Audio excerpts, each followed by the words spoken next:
Jim? I'm having fun triggering snowflakes on Facebook. Tell me again, what is snowflake? It's a derogatory term, but what does it mean again? It's that somebody? for liberals. Okay. Yeah. Yeah, you know, like a liberal college kid who's living in his mommy's basement eating s'mores and complaining about everything because everything upsets them. Everything, it's like a snowflake is very delicate. So they're very delicate. I got a guy doing. Oh, go ahead. They didn't like my joke about the Supreme Court is now ruthless. Well, they're all worried about who Trump's going to pick. Yeah. I've got all these lights and hearts, and 2 people got triggered. Ooh. Can you guys hear this? I want you guys to watch. This is supposed to be Joe Biden and the Pledge of Allegiance. I don't know if you guys have. I pledge allegiance to the United States of America, one nation, indivisible, under God, for real. Now, if you think about how that goes, that's completely. What happened to the flag? Completely wrong. Poor guy. Yeah. And to think that guy might be our president. Not likely, I don't think. No. Let's hope not. Well, just think after Trump makes his nomination, I think by this time next week we'll have a new justice. They're going to go that fast? Riots will begin. Yeah. Yeah. Oh, yeah. Some places they haven't stopped. Yeah, that's right. Are they still going on in like Seattle? Yeah, they're still going on in Portland. These people are idiots. I guess they've never heard of facial recognition. Well, they're all wearing masks. Everybody's wearing a mask. But your phone rats out where you are. You got your phone telling you where you are. If you're using any other tech, that's telling you where you are.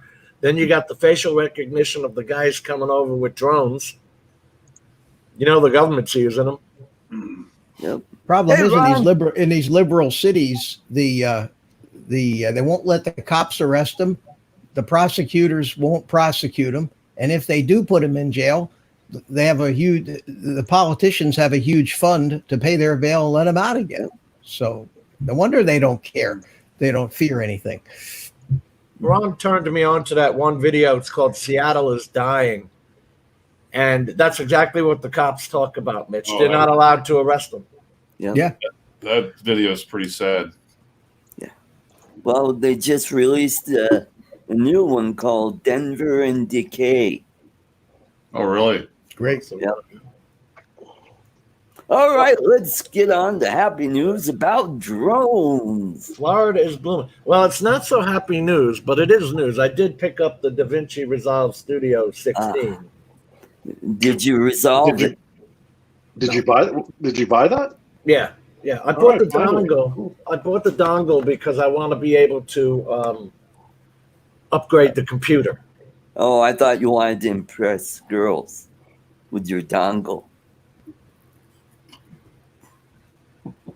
Let me get my sound effects machine. There you go, Mitch. There you go. Mitch. I didn't even have it turned on, but I think I better.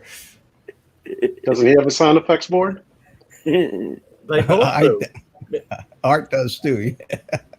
I don't think he wants to impose on you, Jim. It's your show, so he's not going to do it. You got to give him the green light. Mitch, you got permission.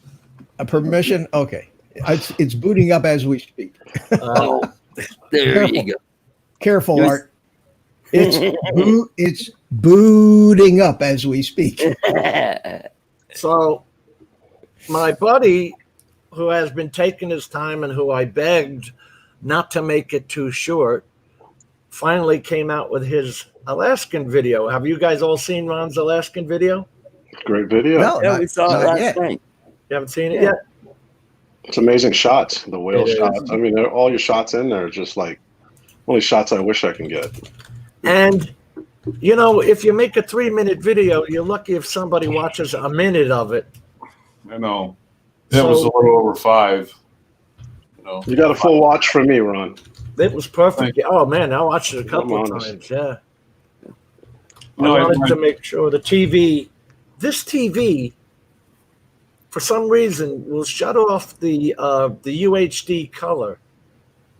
So when I it's a Samsung Series 6. So when I turn it on, I have to make sure that HDMI 2 has the color on it. And that's another story between Bill Thomas over at Coast to Coast Drones and I were having, because he put out a video in HDR, but it wasn't showing up as HDR in my YouTube when I was going to play it. So you have to make sure that your UHD color is turned on in the TV. I don't know why it shuts it off, but okay. Back to Ron.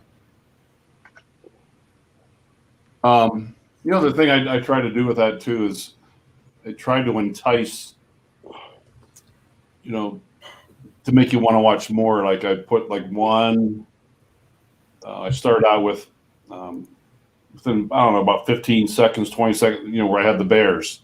Yeah. And then the whales, in other words, so it kind of kept your interest to keep watching. Because people, their attention span is short. Mm-hmm. That's but you had enough shots. It wasn't redundant, dude. Your shots they were all different. They were all ground shots, air shots. Some pretty incredible aerial shots of the whale. It was good stuff. Yeah, it was a lot of fun that week. It was caught a lot of fish and had fun with the photography. It was probably the one night in particular was probably the most peaceful night I've spent in 6 months or a year. I would come in to dinner every night at 5:30. We'd eat dinner right at 6, and I'd literally gobble my dinner. And then I would have the deckhands run me back out to the bay and drop me off on that rock, and I would just sit out there for like 2.5 hours. Yeah. Very relaxing. Sure of it. Okay. I have to share audio. Or can you do that? Your mom? Yeah. Did you do color grading on it? A little on a few, yeah, but I gotta sit down and have another chit chat with you, Al, on Final Cut with the coloring. It's hard to match all those cameras. You did a good job. Oh, Yes. it's tough. There were a couple shots. There was one that was really blown out by the sun. Apparently, we'll get to that, Al, because I'm having a big struggle in between Resolve and what it can do and YouTube what it can't do. There's a new color called DCI P3, which is going to overtake sRGB. But YouTube can't do D65 white space yet. And you'll all get to understand that in probably a year or two when they get around to switching over. But you got to dumb down your video for how many nits you think people are going to be watching it on. Like if they're watching it on a Samsung Note 8, Note 9, or one of those, what are the iMac, the iPhone 10 screens are like Retina screens, aren't they? They can handle some huge colors. You know what? As of lately on YouTube, I've been watching videos, and it might be my connection, but a lot of stuff even my stuff looks bad. Like stuff I've done in the past, like artifacting. I don't know if it's YouTube or it's just my connection. I think it's YouTube. I got to be honest with you. Because if you don't put that PQ in there, like if you just have it as 2020, it won't down-res it to somebody watching it in SDR or like if they're watching on 720 speed or whatever. Because, people, they don't hit the 3 dots on their phone and say play it in 4K or something like that. I know. Mm-hmm. Like I told you, Jim, that took almost 24 hours to get up to 4K. Really? That's a long time, yeah. That is a long time. It's like 2 An hour hours. 1080, but for 4K, I kept looking and looking and looking like, holy cow. Do you guys mind if we play this? It's about 5 minutes. Do we care? It's a great video. Play it. Andrew says hit play. Okay. Thank you.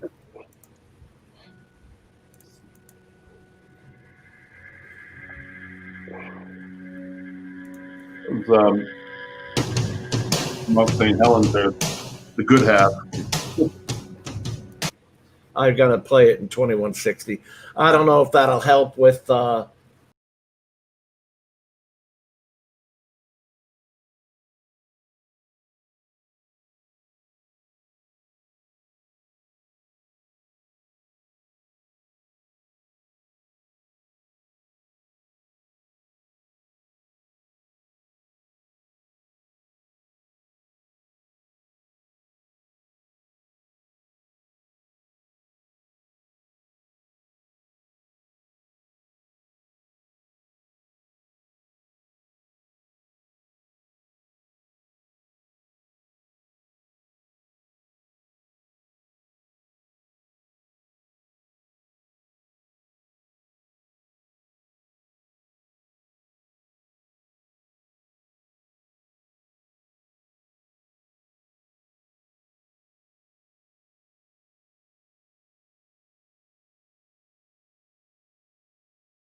younger, that little honey in the middle, she was a cutie pie, man. Friendly as can be. That little blonde there? Yeah. So, Ron, the length of time you were there, here's the question.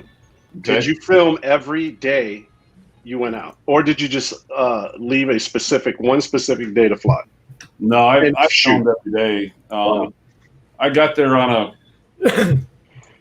the first day I got there, I didn't get to film at all. That's the day that we got stranded. We were about 8 hours late getting in because did a missed approach in Juneau, and then we found out the nav system at Petersburg Airport went out, and they took us to a town called Wrangell, and then we were chartered by boat up to a place called Banana Point. I'm like, where the hell's that? It's about 35 miles from Petersburg. I'm like, well, how do I get to Petersburg? I'm like, well, we're still working on that. I'm like, shit. This Banana Point was out in the middle of nowhere along a river, and area full of bears. And luckily, I had one bar on my cell phone. I got a hold of the hotel lady who remembered me, thank God. But she drove like 60, 70 miles round trip to come get me. And I didn't get to film that day at all. But the next day was Sunday, and the only thing I did was go down and film the bear. That's what I'm saying. Yeah. And then we got down to the lodge on Monday, and I just filmed a little bit every day. But I went out every night after dinner. Sometimes I'd sit on that rock for 2 hours and fly for 10 minutes maybe, you know. But I had the Osmo Action out quite a bit. And I had the guys a couple times hold the camera for me while I'm pulling in some big fish, you know. So, but when you get the halibut, though, it's hard.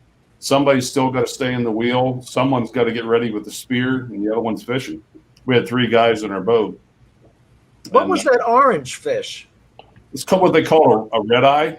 They're a type of rockfish. There's 2 different types of rockfish up there. They're called pelagic and non-pelagic. And it was a species last time I was up there, you're allowed to keep 2 a day. Now you're not allowed to keep any. Oh, wow. But they're so specialized now that when you bring them out of 300-400 feet of water, their bladders literally, when you bring them up, they inflate. So they got a special hooking system that you use in the bottom of their lip, and then you slowly lower them back down to 300-400 feet, and then somehow jiggle that hook back out of their mouth. It's a bugger. It was a pain in the butt. But Fish and Game said you had to do it. How long did it take you to reel up a lingcod? Lingcods weren't too bad, but sometimes a halibut, depending on the size of them, you could be pushing a half hour. Wow. Yeah. And you get tired too. I'm sure. Yeah. That's crazy. You sit and think about you're 400 feet down, you reel up and reel up. Yeah. Reel up a foot or 2 at a time. You figure you do that a couple hundred times, your arms just were burning. Oh my gosh. Did you pass it off at any time? No. I refused. One time I almost did, and I'm like, nope. I ain't giving it in. Boy. No. But how's everybody doing this evening? We're doing good. Good, Adrian. How about you? How you doing? Diaz, I'm doing pretty good. I just got home from work not too long ago. Hey, Ron, when you were calling me, I was actually on the phone, but I didn't mean to ignore your call. I wasn't sure if you're still at work or not. So. All right. Adrian, run through the crowd. I'm going to jump off, let Ari on, but run through and say hello to everyone. We got a lot of guys to say hello to. I haven't said hello to anybody yet. Okay, because you're rude. That's why. Anyway, I want to say hi to everybody in the chat. Yeah.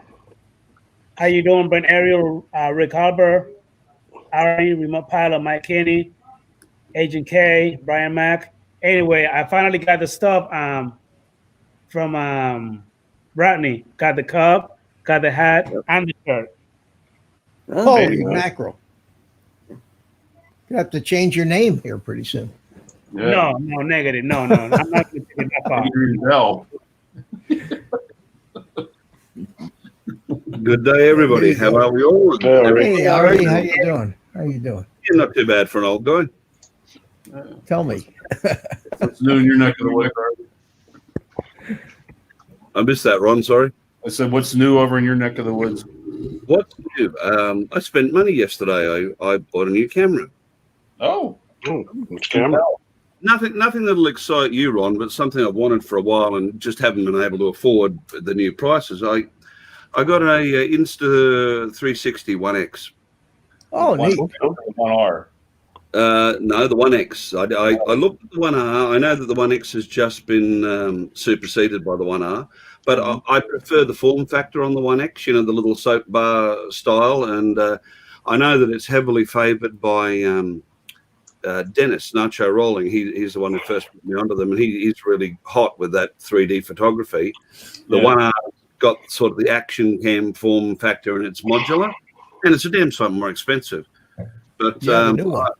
I saw one for sale on the Facebook Marketplace, local to me, with no age on it at all, and lots of accessories, the selfie stick and the waterproof casing and this, that, and the other, at about a third of the new price.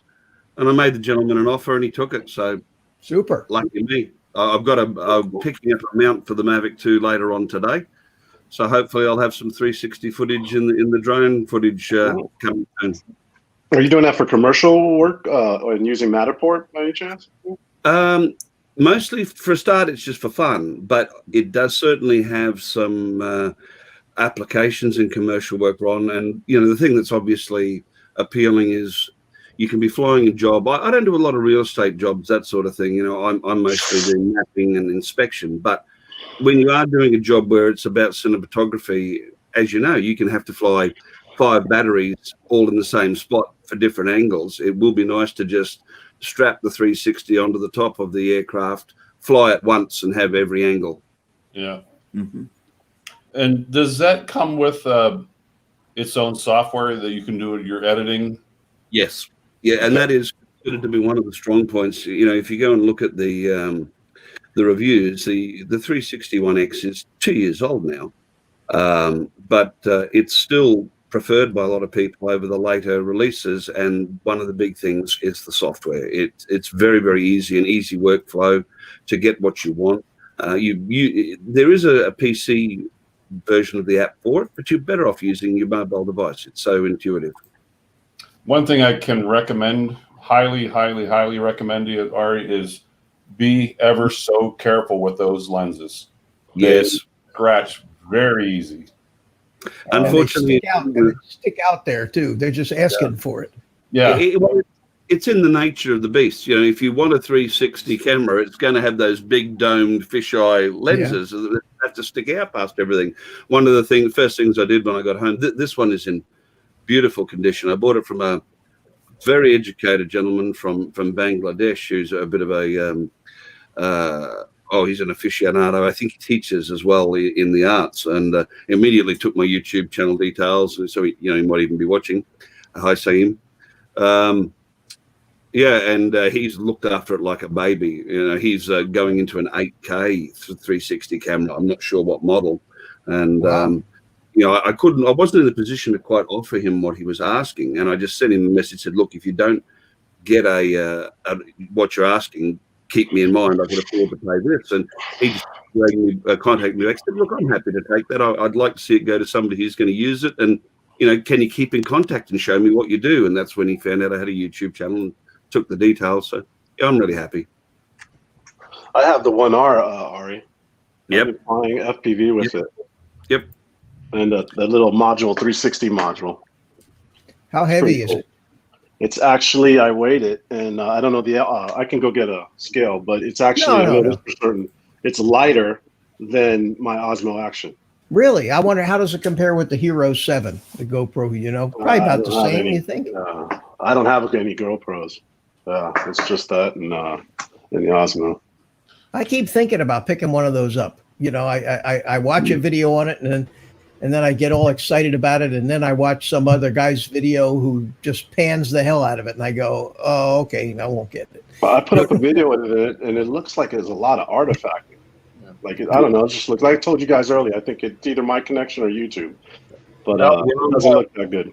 I'm mad as hell, man. I just got that Hero 8 10 months ago.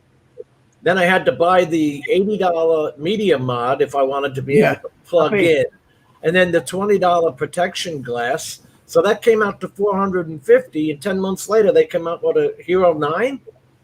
and it's bigger, and the medium mod won't fit, and the batteries won't fit. Everything's different. Yeah, the batteries changed too. Everything's changed. Yeah.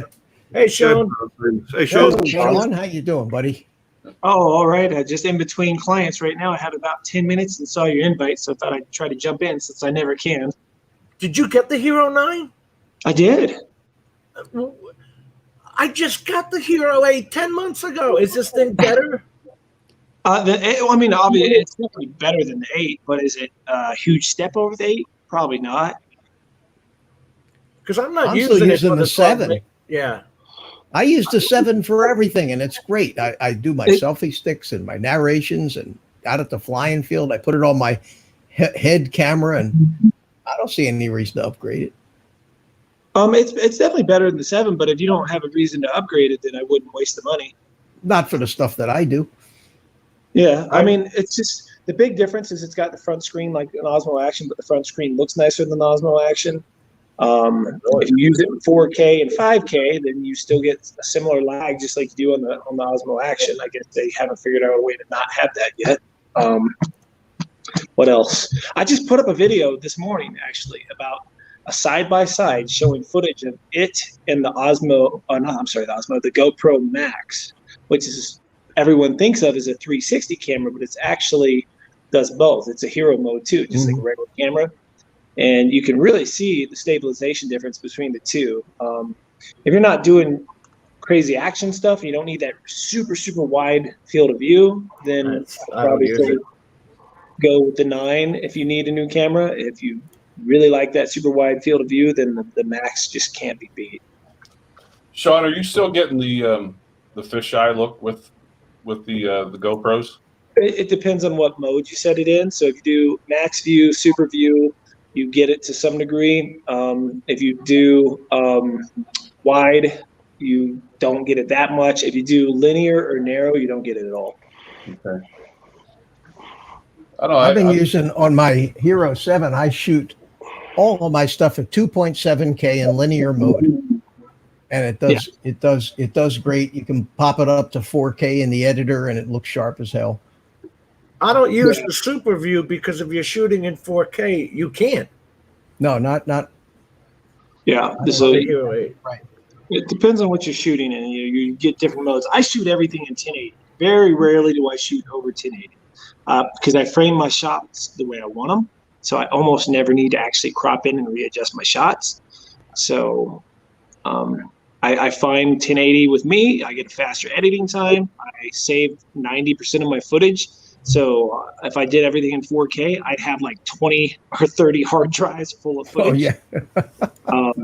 So in 1080, I have 3 or 4. That's a lot of footage. It is a lot to go through.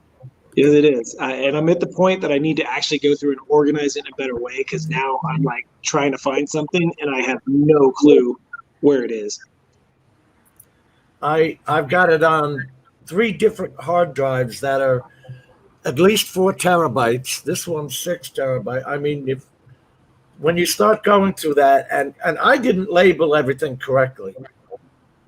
Assets to sort through, that kind of stuff, you know?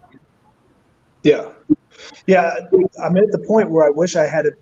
Like, because when I started doing YouTube more seriously, I was vlogging a whole lot. And so I have like hundreds of vlogs, and they're just labeled vlog 1, vlog 2, vlog 3. And in each folder, there's GoPro footage, there's footage with the DSLR, there's some drone footage, and I have no idea what any of that stuff is. And all the files are named DJI 001007. Yeah. Oh man, I forgot once when I got the camera back from DJI, the drone back from DJI Repair, they had set it so that it was taking the 001. I didn't check that. So then when I went to input that footage in, I was replacing files I already had. Oh, no. Yeah. So I went and turned it back to continuous, but I did make that mistake of wiping out some files. Thanks, DJI. So we had another cancellation for Spin Down today. So there's more tickets that have popped up. And okay, he's not coming in. Sorry, I thought I had a customer coming in. But yeah, so if anybody who's not familiar with Spin Down, I assume you guys know what it is. But we have, I think, another 1 or 2 tickets popped up today that somebody couldn't make it. Yeah, I wish I could make it down, Sean. You're only about 4 hours away. But it's my work weekend. Saturdays, yeah. That's why we tried to. What we was hoping, like, hopefully we'll get at least 40 people, so at least 30. I think that still will be a fun thing for whoever makes it. Yeah. How are your hours right now? Come on, Mitch. Come on up there. Come on up here, Mitch. Yeah. I'll be right over. Yeah, Keep the coffee warm. I'll be there in like 3 days. Hey, Sean, how are your fall colors right now? Oh, well, let me see if I can show you. So let me flip this camera around. I'll walk outside the studio real quick. Give me just a second. That's right. It's still daylight out there, isn't it? It's not dark. Yeah. So what do you think of this wind we're having? It was starting to turn. Hold on just a second, guys. Jim, what do you think of this wind? What do you think of this wind we're having here? It's ridiculous, isn't it? Days of it, yeah, third day. Unbelievable. I haven't been out flying for 4 days now. It's crazy. I'm hoping maybe tomorrow morning it's calmed down a little bit. Can you guys see this? Yeah. Yeah. So can you see? I can't zoom in. It won't let me zoom. You can't really see foliage. Oh, we see the mountain, Darn. blue sky. It's just yellow. See where see that mountain?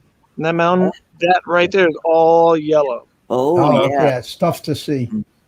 So maybe this way you can see some of the yellow over here. Yeah, see it. Just a little bit. It doesn't. I can't zoom in for some reason. But sorry, I'm in my studio. So this is where we're gonna meet up Friday. Oh, there you are. Okay, cool. Yeah. Well, that's interesting. When I stepped, you could see like a flash in that. So this is great. Look at my hours. Two-ish. So this is it. So I'm gonna rearrange all this, clear it all out, and we'll set up back here. Let me switch my camera back. That's a pretty good size. Yeah. What do you got, about 3,000 square feet there? Oh no, it's like 1,000 at the most. That's it. I mean, if you guys want a tour, I'll give you a tour of the whole place real quick if you want. Sure. Let's see. Let me switch the camera again. That'd be easier. Yeah, that would. This one's a little wider. Okay, you guys can see. All right. So when you first come in, I've just expanded the lobby. It's a little bigger. We've got a snowboard bench here, which is sort of cool. I had to keep this old school flash rack, which is people come in and get ideas, but most people nowadays do it all on Pinterest. Right? Artwork on the walls. 90% of this is stuff that I've drawn up or painted myself. Cool. Like I said, this is where I do most of the work right now. This is where guest artists go. I'm going to be doing a rearrange of the whole thing soon. And if I'm moving too fast, let me know. So this is more art on the walls. I'm going to be hanging some skateboards and stuff up here. We've got this room here is getting gutted and it's going to turn into a piercing room. And then you go down here.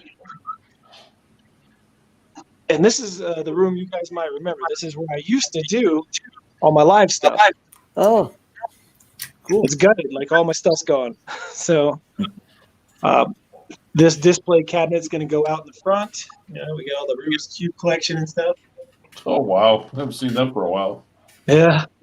And then we got these are the skateboards that are going to hang out there, and the brick wall from back here, and all the foam that's glued on that's sort of useless now.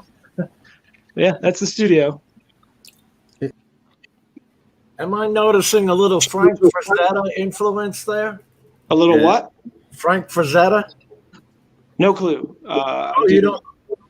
I've heard the name, but I'm not. I can't think of what his work looks like. His style is kind of like what you got hanging there on the wall. I saw. Does anybody else besides me have teenage daughters that they're glad are not watching a tour of the tattoo and piercing parlor? I'm sorry, say what? No, it's all right, Sean. I'm just having a bit of a laugh at my kids. If they were watching right now, they'd be in my ear about, I want that tattoo. I can't have one piercing. And then just for fun, here, I'll see if this is show. I do hang some of my drone art on the wall. I don't know if you guys can see that. I didn't flip the camera, so hopefully it's showing. Yeah, we see it. But this is see if I can get this centered right. This is where the marina is. This is where spin down is going to be right there. So you got all this to fly in, and you can come up here and fly. And so the ones who are going to make it, that's what it looks like right now, like all yellow, like in that picture. That looks great, Sean. So this is what takes up all my time. I wish I could make more YouTube videos, but I just don't have the time. Well, this makes you money, though. Yes, it does. But YouTube is going to hopefully be my retirement plan one day. You know, if I can build it up, that's part of the reason why you guys see I don't focus just on drone stuff, because I don't think that's a viable way to make a living just off of YouTube. That's part of the reason that I do mix in like more things with my personality, things that are happening around, you know, and other things I use, is because then it constantly can change to whatever's going on, you know. I mean, well, you certainly have a more diverse collection of potential content than you know, non-athletic old guys like me. You know, I'm not going to be out there skydiving, snowboarding, skiing, snowmobiling, rock climbing. You know, hey, you guys realize I'm almost 50. I'm still doing this stuff. You're a child. You're a child yet. 50. Oh my God, that is nuts. My son, Sean, my son will be 50 in November. This November, he'll be 50. I have 3 years left, and it feels. It's the age. 50 is the age that when you're younger, you're like, oh, fuck, 50, right? And I'm hitting it. And it doesn't feel like 40. You're 47 now. You're 47? Okay. 47. Well, like I say, my son is 50, is going to be 50 in a month. So how do you think that makes me feel? Like an old guy? Yeah, exactly. Yeah, maybe I'll call my channel like the old guy. Man, that'd be a good name. Oh, that's great. What are we looking at now? Jim and I are 60 now. This is Frank Frazetta's work from 50 years ago. Oh, yeah, I recognize his work. Okay, that's why the name sounds familiar. He did influence for like heavy metal and stuff like that. Yeah, he would do the artwork for like AC/DC, stuff like that. Yeah, I totally recognize it. Sorry, I had to throw in the readers there. I always loved that stuff. You know, it's the kind of stuff back in the 60s. People had that velvet art. Yeah. Or was that the 70s? In the gas stations. You'd see it you drive by a gas station and it'd be a velvet giraffe, a velvet Elvis. And the dogs playing cards. And dogs playing poker. Yeah. Yeah, dogs. Yep. Dogs play. You know who I like? You ever heard of Bedard, Michael Bedard? He does stuff with ducks. He has things. If look him up on YouTube, he has uses ducks, and he does artwork, and each one of his paintings has kind of a theme to it. He has one. I have it hanging on my wall, and it's called "Getting Away from It All." And there's a picture of a cartoon duck laying on the beach, laying on his back, and he's got an umbrella drink next to him and a radio, and then coming at him from all four sides are four alligators. And he's oblivious to these four alligators, and it's called Getting Away from It All. And he did another one where the ducks are in a rowboat and they're rowing into this huge storm. That's the one he's most famous for. And anyway, Bedard, look him up on Google and look at some of his terrific stuff. And he gets big bucks. They get big bucks for his originals too.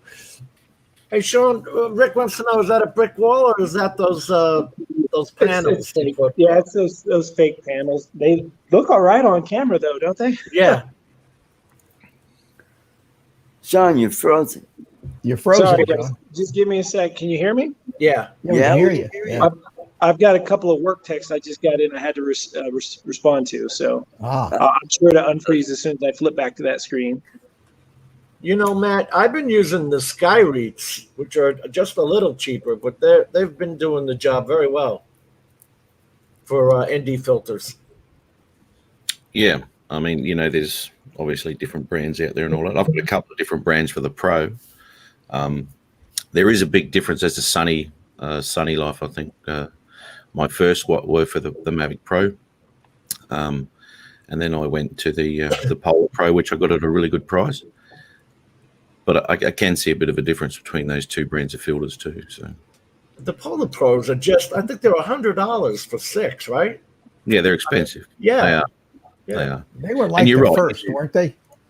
Weren't they Sorry? like the first, one of the first brands that you could get for the drones was the Polar Pros way back? I don't know. I have Bauer, KF, Skyreet. I got there's 4 or 5 different sets I have because I wanted to try out who's better, and they're all optical glass because you got to watch. Some of them are plastic, man. You got to watch what you're buying these days. Is Sunny Life a brand? Yeah. Oh, it is? I didn't hear. I never heard of them. Hey, Sean, if you ever get up this way sometime, up in the Black Hills, let me know, and I'll take you up to Red Lodge, Montana. You can do some snowboarding up there in Grizzly Country. Where are you at again? I'm up in Rapid City, South Dakota. I'm just like 4 or 5 hours north of you. Yeah. Oh, that's not too bad. Yeah, I'm only about 2.5 hours from Horn Mountains. Yeah, I'm hoping that by the end of this year, if not this year, by summer at the latest, I'm trying to get a crew here. Like I said, that's why I'm rearranging the shop. I'm changing things up. I'm going to start focusing merch. So that way I can open 7 days a week. I'm not sure if I'm supposed to tell this. I just found out earlier this morning, but we won the 2nd year of Best of Summit County. So I'm not supposed to announce it for another month. So don't tell anybody. But I'm stoked. Cool. Congratulations. We won't. Yeah. So, but I think that might help me be able to pull in a crew, open full time, and it's a smaller town. So.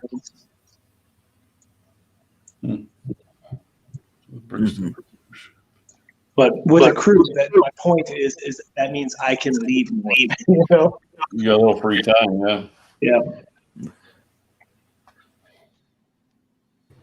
Now, with that one you're using, you have to use their software on the Max before you can bring it into your editor, right?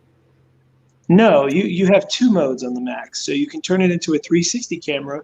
And when you're in 360 mode, you have to then reframe it, whether you use the application on your computer, your iPad, your phone, whatever. And then you reframe it, and then you flatten it and send it out. And then you can chop it up and edit it like normal, however you edit whatever Premiere, Final Cut, whatever. I think there's a plugin for Premiere. You could actually do it right there. And there's a trick to be able to do it in Final Cut. But I actually like using my iPad to do it. But you don't have to do that. I use mine 90% of the time like it's a regular GoPro. Like the video I just posted, I'm using it like it's a regular GoPro. I didn't put it in 360 mode at all. And when it's in that mode, it's an MP4 file. You just take it right out of the SD card, pop it right in, and use it like any file, any video. How do you find the color? Because on the GoPro 8, if you use GoPro Color, I find it a little saturated. It's bright as hell. It's great, but the skin tones aren't as yellowish on the Max. They corrected the skin tone from the 8 to the Max. Which editor do you use, or do you like best? On my computer, I use Final Cut Pro. Okay. But I also run a Mac, and it's built to run better than Premiere runs on a Mac, so you can render stuff much, much faster. And you guys with the Max have the better screens anyway, display-wise. I'm not sure. I mean, I'm sure you buy a screen that's just as good, if not better, like individually. The problem I'm seeing is if you want to try and get the least expensive, they're LCD screens, and they're only putting out like 350 Candela. Yeah. Where you guys have Retina screens and yeah, that's true. Now my phone is actually an Android. I actually switched over a year and a half ago because I've always wanted to try one, and I've been using it for a year and a half. And depending on what they release this year, I'm probably going to switch back. It just depends.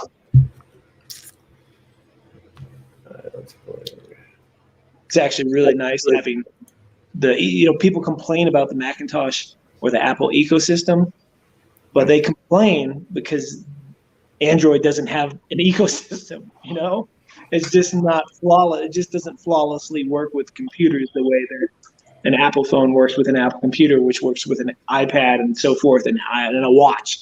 Like they just all are one unit. It's actually a plus. It's not a negative. Well, the one thing I do like with Apple is when they made that USB-C, they made it so it's power, audio, and video. Like my USB-C is only data. Interesting. Video, yeah, no power, only video and audio. I didn't know that. It's still in 2020.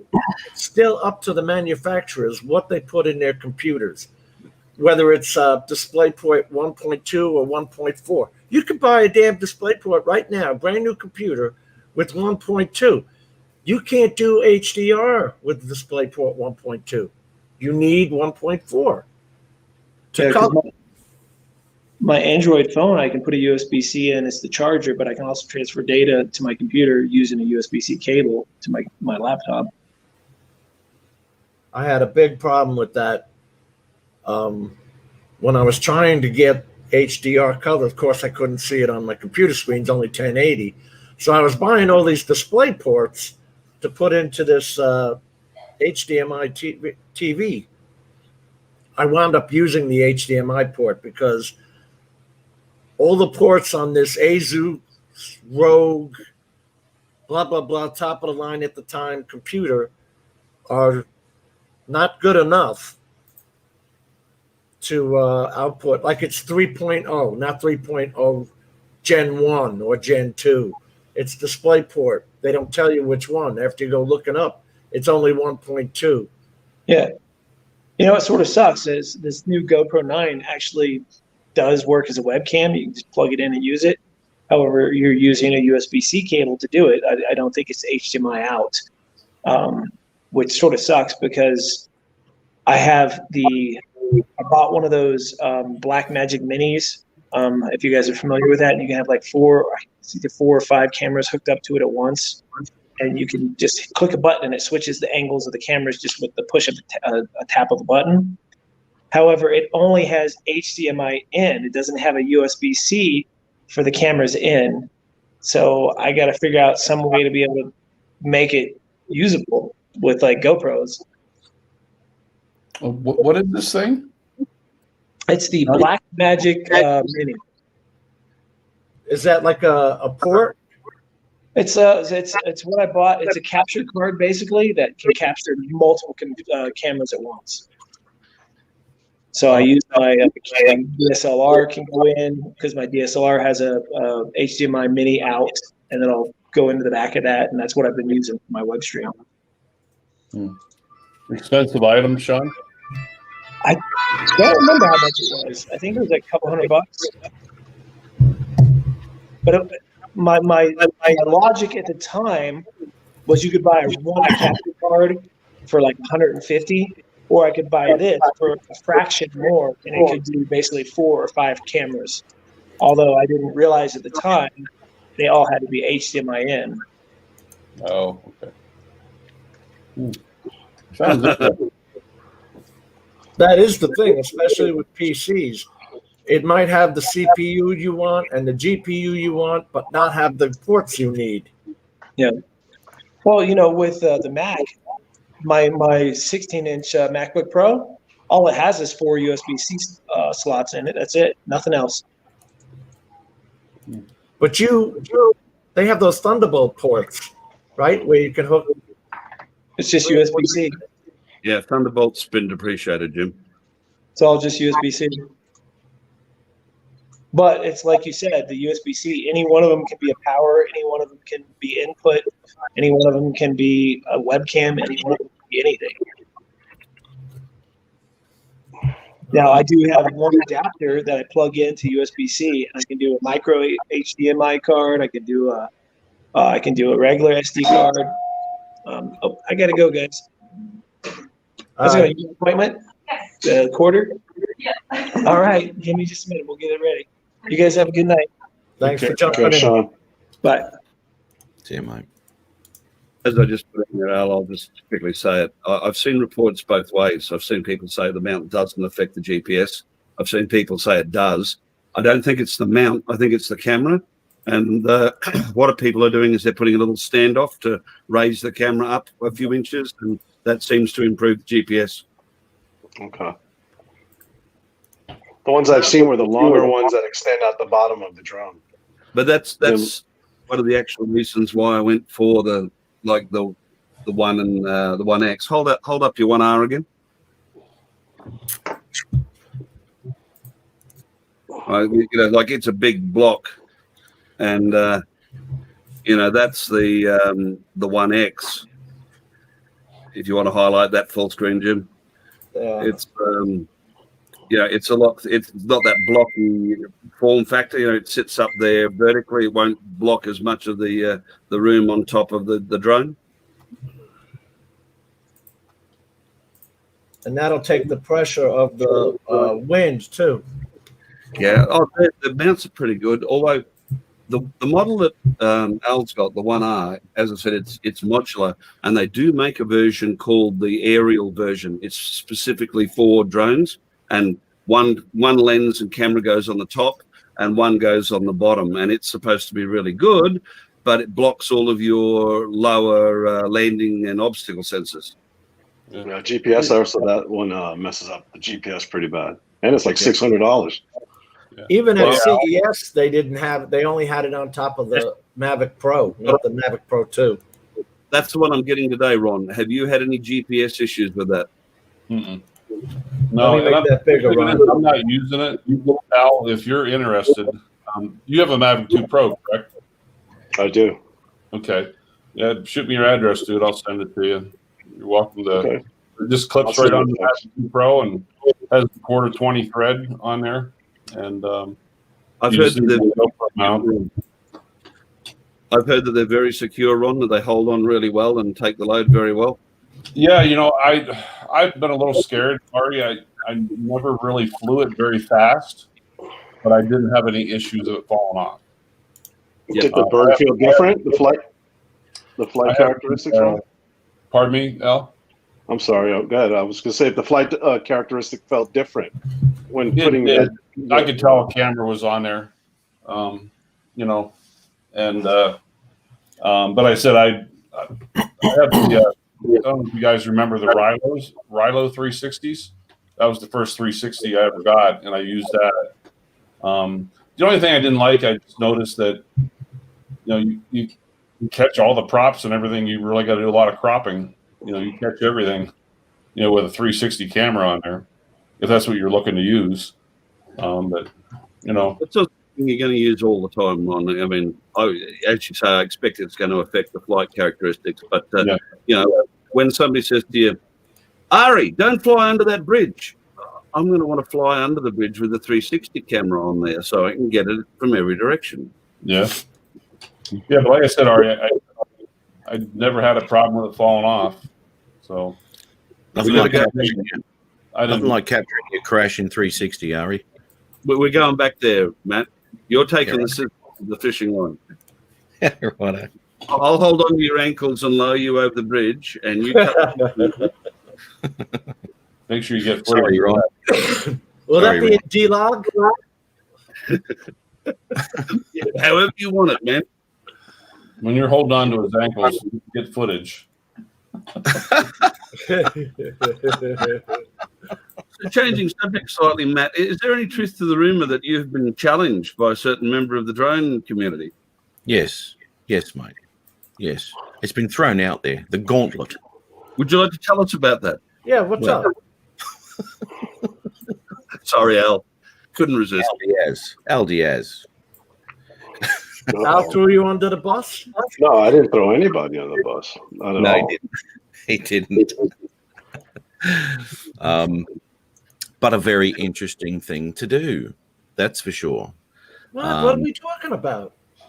His last video that he put up. Let me just pull this here. It's a long continuous shot with the mini I had. I just threw it out there. Have you ever done a long continuous shot, panning the camera, moving the aircraft? For you, Jim, you would, if you're on your drone, it would be the camera. I think it's a very valid challenge, Al, you know, and it's very interesting because all of us at some point have to do that when we're flying manually.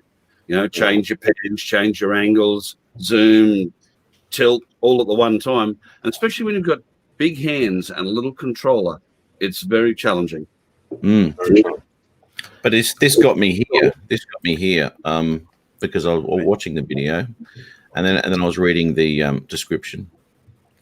The end bit got me here. Moving the camera up or down, blah blah blah blah blah. Here's my sample shot. Anyone up to the challenge? Oh, he's thrown that out there, hasn't he?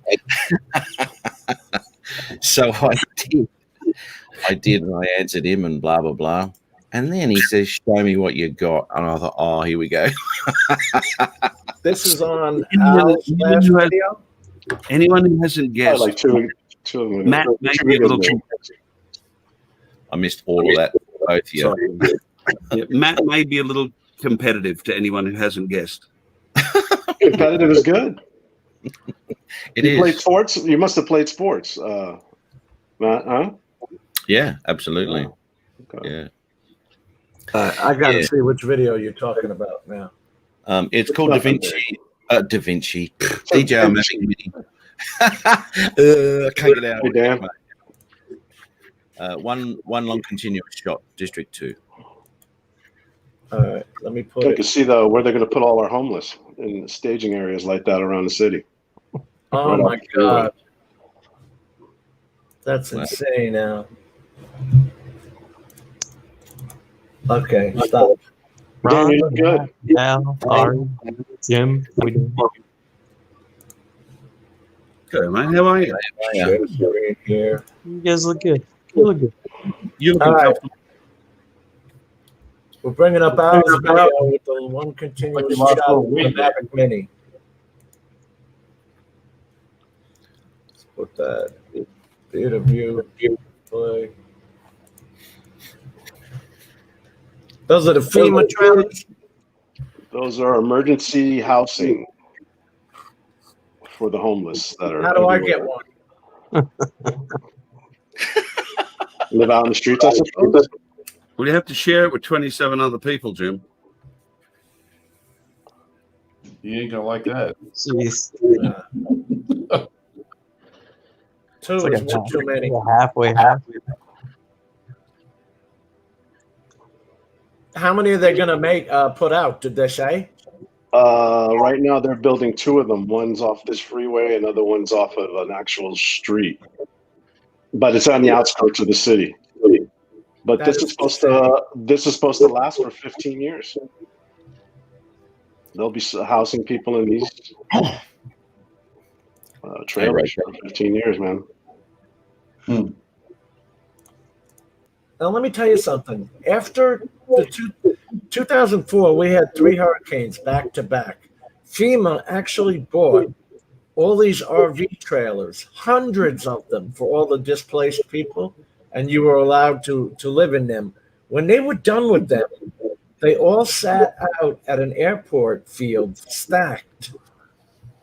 They couldn't get rid of them. They had nowhere to sell them or anything like that because who wanted them? You know what people do to these things? Especially the homeless. It's not like they're going to take care of it. It's like they were their own. I don't give a damn. I'll tell you what, Al, that's a lot smoother than the Sparks hey. The Spark, you got to be, oh my God, so careful with it. It looks like it's a lot better to control.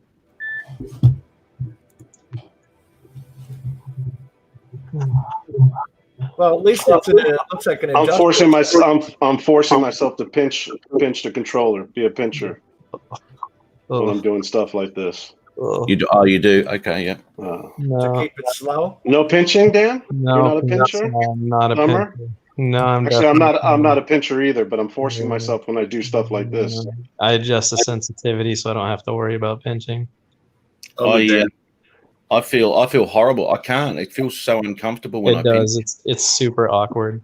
And because I've got my hands where I need them with my rollers and all sorts of shit that I'm used to using, once I pinch, I've got to use different fingers on different functions. And there's think about it though. If you tighten the sensitivity, now you're having to use 2 more fingers on top of the 2 fingers you would have already been using that now have to have the exact same identical motion. And to me, that just seems like an extra load that's unneeded. So I don't know. It feels confusing to my fingers when I try it. I've tried the hybrid method too. I'm still not a fan of the hybrid method either. So I've been 30 years, over 30 years. I'm an FAI accredited instructor. I have to fly all 4 modes, 1, 2, 3, and 4. I teach and I thumb. That's if I can fly 4 modes, but pinching feels odd. That's got to be a statement. Yep. Yeah. So I'm just scouting locations at the moment, Al. Trying to get somewhere that I can do this. Where are we going? I'm sure you're going to have a spot. There'll be one somewhere, yeah. I'm thinking of actually, because I've got a week off coming up and I want to piss off for a few days up north. And I was actually thinking of doing that. Jim. I knew that was coming. And I'm actually thinking about doing Biwa, that mountain I did at sunrise, and doing that as a continuous shot. So I might have a look at that. 400 feet up. I'll fly to 1,000, mate. As long as the mountain underneath me is only 20 meters below me, I'm fine. I love that comment. Quite the entourage here lately, Jim. Ken, Sean. Very interesting panel you've been hosting lately. Only the best for us. How you doing, man? You do look thinner. Thank you. It looks a lot thinner. Normally, what 120 pounds lost will do to you. 20. Shit. Oh no, this has been going on for about a year now. 120 pounds down. Yeah. 78 tomorrow. Too low. Piss off, Ron.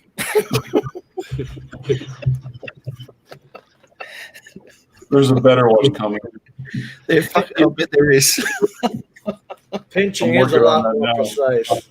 People say that, but I just don't see the accuracy behind that statement. It's hard to do. Only if you're adjusting the sensitivity to pinching abilities. You can adjust the sensitivity to thumbing abilities. It's the same principle to me. I don't really see the difference. You're adding in 2 extra fingers, which makes your natural motion out the window. At that point, you can't get the same curvature as you can with a oscillating. That's right. Doesn't make sense. The whole thing doesn't make sense to me. And when you need stick throws too, you need that movement, So you can't take 2 fingers and go like this without moving your whole wrist. Now you have wrist and fingers to do one job.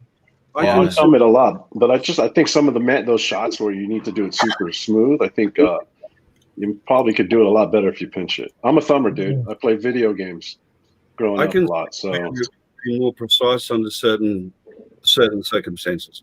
And down at the Aero Club, it was widely debated / fought over, which is why I left the Aero Club, like everything bloody else.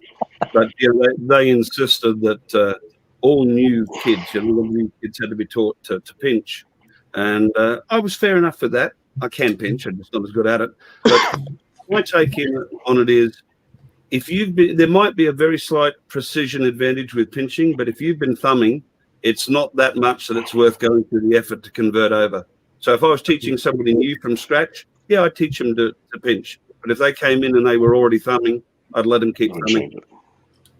Well, I don't know, man. Unless it's not going to help you when it comes to acro, I can tell you that. If you're flying FPV, man, a lot of people say pinching is great, but then you have to turn your rates up to like insanity levels to be able to pinch as opposed to thumb. I don't know, man. I think there's a big curve when it comes to depending on what type of flying you're doing, I guess. Well, I used to fly 3D heli with thumbs, so it's not like you have to pinch. True. I'm too old for that crap now. You've only got to see a couple of $1,000 of broken bits lying on the ground and hear the crowd cheering behind you 2 or 3 times to decide, maybe I'm over this. Oh, I just lost the quad, I know.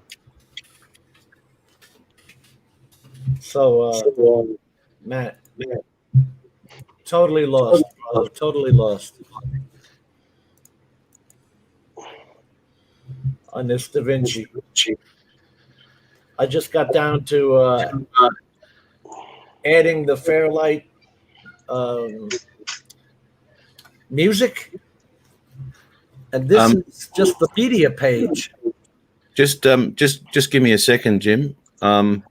Michael, I fly thumbs trying to pinch with FPV is a lot of retraining for me now. Are you going to be any better off, Michael, by retraining yourself? What's your thought process behind doing that? Yeah, see, with thumbs, we got GPS lock. He's probably not doing it. He might just be saying that he's a thumber and it'd be too much retraining for him to do. Okay, he might only pinch. A lot of FPV guys say they fly pinch a lot. Okay. See, but that's why I said I don't know the accuracy behind that, because even Night Train was just saying that he's a thumber. To relearn pinching would just be extremely difficult. Yeah, I think it's half and half, man. Really, when it comes to FPV, I think that half of them pinch, half of them thumb.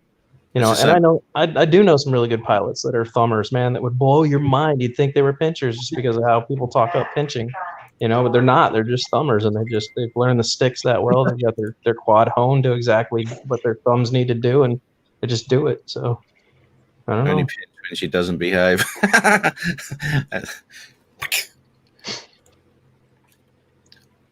What I was talking about, when I use my thumbs, I'm using them at the base of the sticks when I'm doing a POI or something like that, because then I can just roll them and I'm slowly yawing while I'm moving to the left or something like that.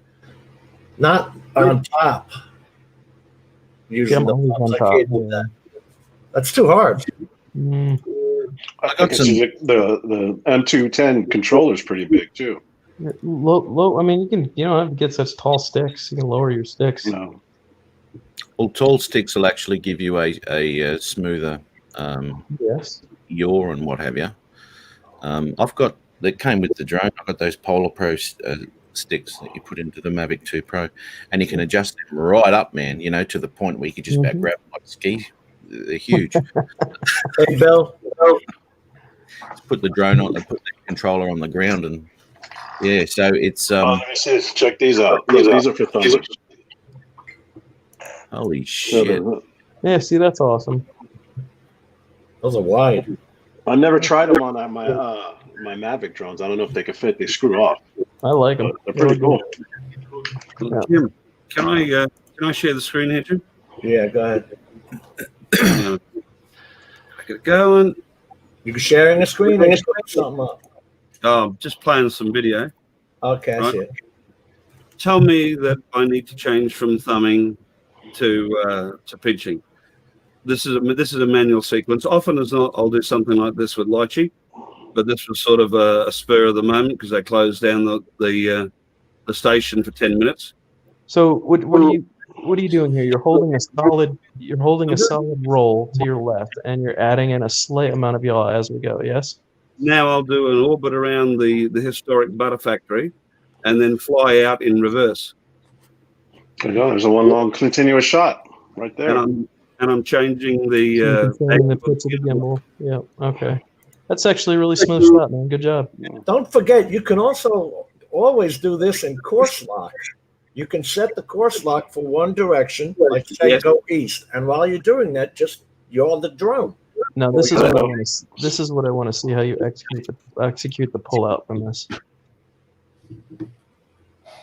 I do maintain the altitude. You know, I've got enough variables going on here. Do you continue your reverse travel and then alter direction after? Do you stop at any point, or do you keep the motion of travel moving? No, I do not stop at any point. Gotcha. It looked like you dropped altitude right there. Did you, or did you use a Cam Burns effect? Yeah, it's all just one run at about, from memory, I think I'm at 40 meters here, about 120 feet. This is when I would start pulling out. Yeah, beautiful, nice, excellent. And then you're panning the camera up. Yep, there you go. Okay, I'm a little bit jerky there. I didn't like that. That was a bit quick. I'm whispering in my ear, what would Matt North do? What would Matt North do? Oh, he's the monkey on your back too, huh? Oh, no. Yeah. I noticed a little bit of jerk there. Other people probably don't, but you know, you're always your own worst. Oh yeah, you're your worst. That was a good shot. Is well executed, man. One and the other one. So So, if I can do that with a thumb, I don't figure I need to really to go over to pinch.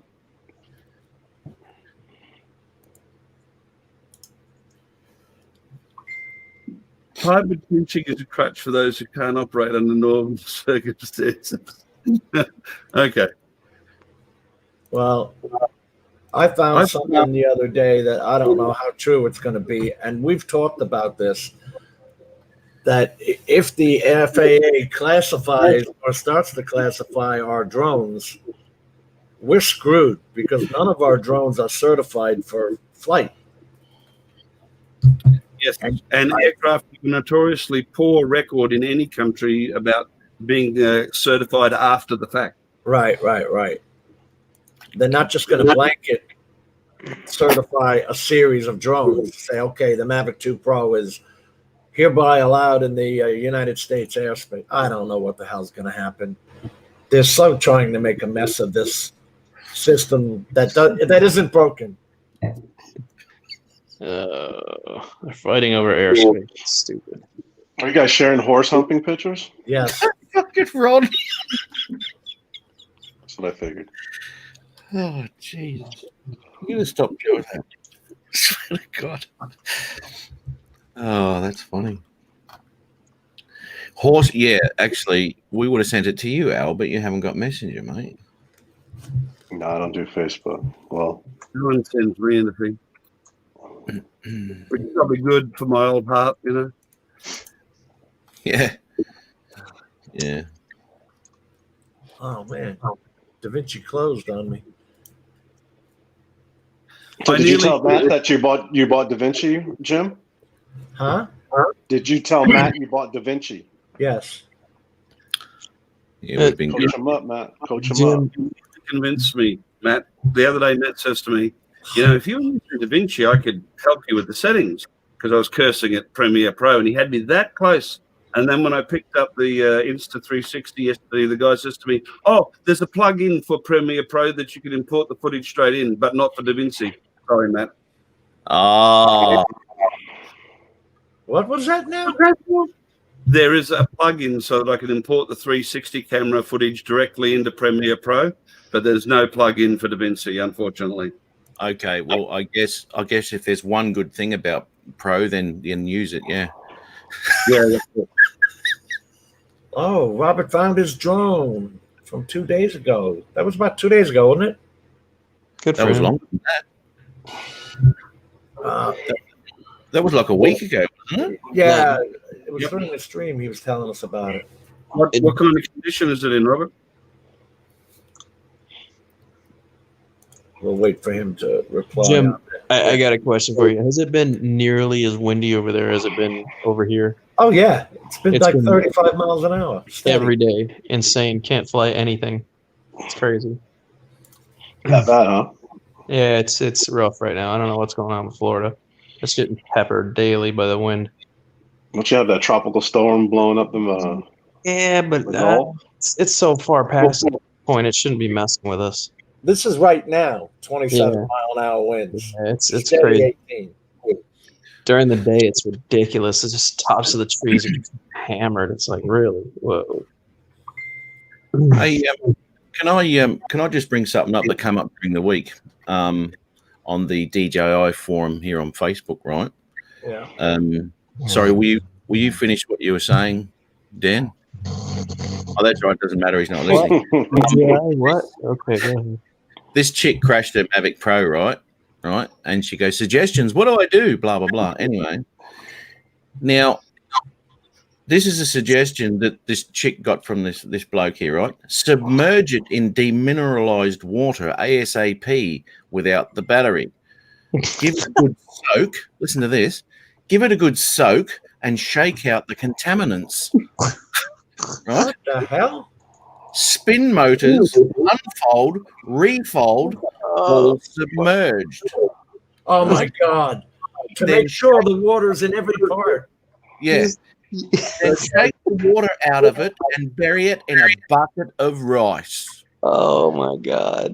Right? Okay. That's all crud, even the rice bit. Exactly. Rice does work, but not well. No. And now what she did what she did was actually take him up on that, and she Oh soaked my her drone overnight. She didn't listen to a bloody word I said, and she ignored everything. And I've got all these people going, "Yes, Matt, do that. Yep, that absolutely. Don't listen to her." And she's answering this rusty fella going, "I've done that. Now I'm drying it out." Well, how are you drying it out? I'm just leaving it there. Now I've told her that evaporation is going to cause corrosion. You've got to disperse the water. Doesn't even listen to me. This is the problem with water. It's going to have water in there for weeks. I said it's going to cause condensation, sweating. It's going to cause corrosion. And she's going to update. I've flushed my demineralized water overnight as suggested, dried it all out, and reassembled. So she might have taken it apart. It has power, all sensors working, camera and gimbal working, motor checked out on startup, had to recalibrate everything, blah, blah, blah, blah, blah. It looks like one of the motors is failing. And I wrote to her, I said, I've no doubt that your drone will fly again, even if you did use RISE as mentioned in one of your first comments. But if you haven't pulled your drone apart and followed what I've suggested previously, your electronics will be corroded and the life of your drone will be severely reduced. And she doesn't even think that. It'll work for a while, maybe. And there's these people, I saved my iPhone from that. Well, no, you didn't. You haven't been inside your iPhone since then. Have a look at it. Oh.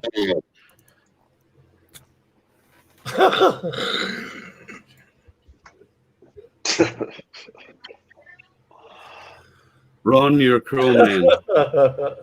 Where's my copy? Hey, please tell me you didn't show that horse video to your kids. Yeah, I did. Why would you do that, man? You know what they said? Already seen it, Papa. My wife thought it was quite amusing, though. I'm sure. Where the hell is the... I can't make this screen... Oh, there.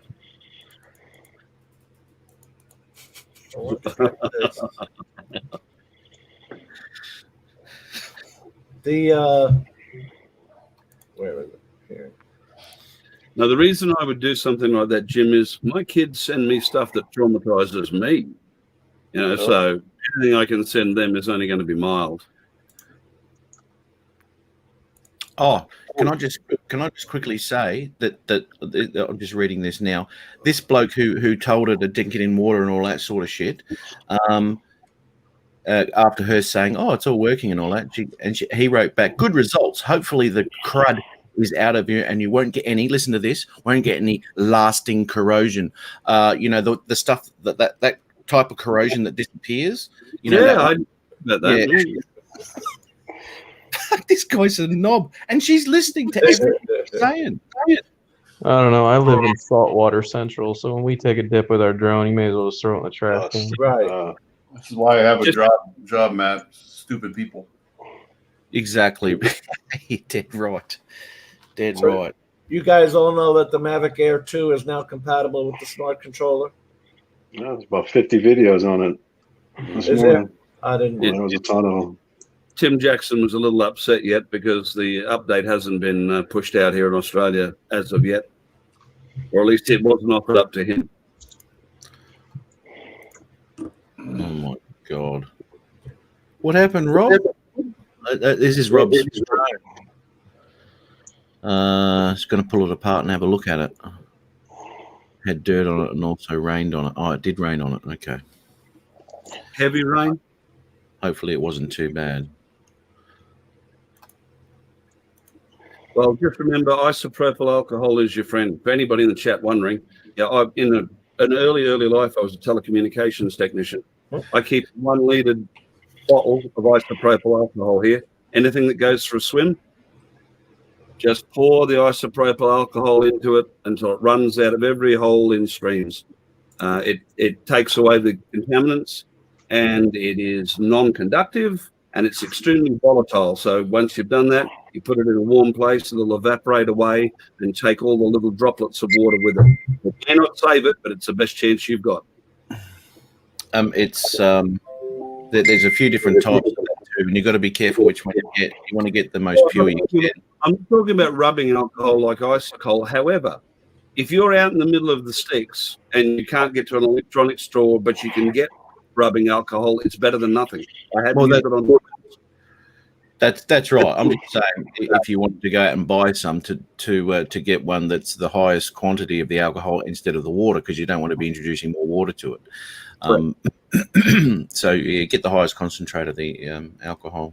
Generally speaking, the rubbing alcohol doesn't have water in it, but it does have scents, you know, to make it smell better. Tastes better. What 360 doesn't work for Android, Mike? Saying the 360 doesn't work for Android, I heard. Now, if Robert's drone only got rained on, in DJI tells you not to fold the arms. Wait till the thing's dry before you fold the arms and all that. Because if you fold the arms like this idiot told that girl to do, you're ensuring the water gets inside.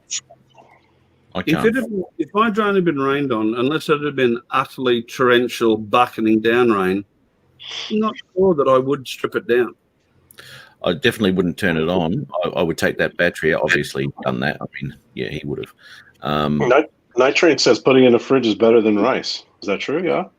Condensation. Refrigerated condensation. No, right. I've seen shootouts using different mediums for drying.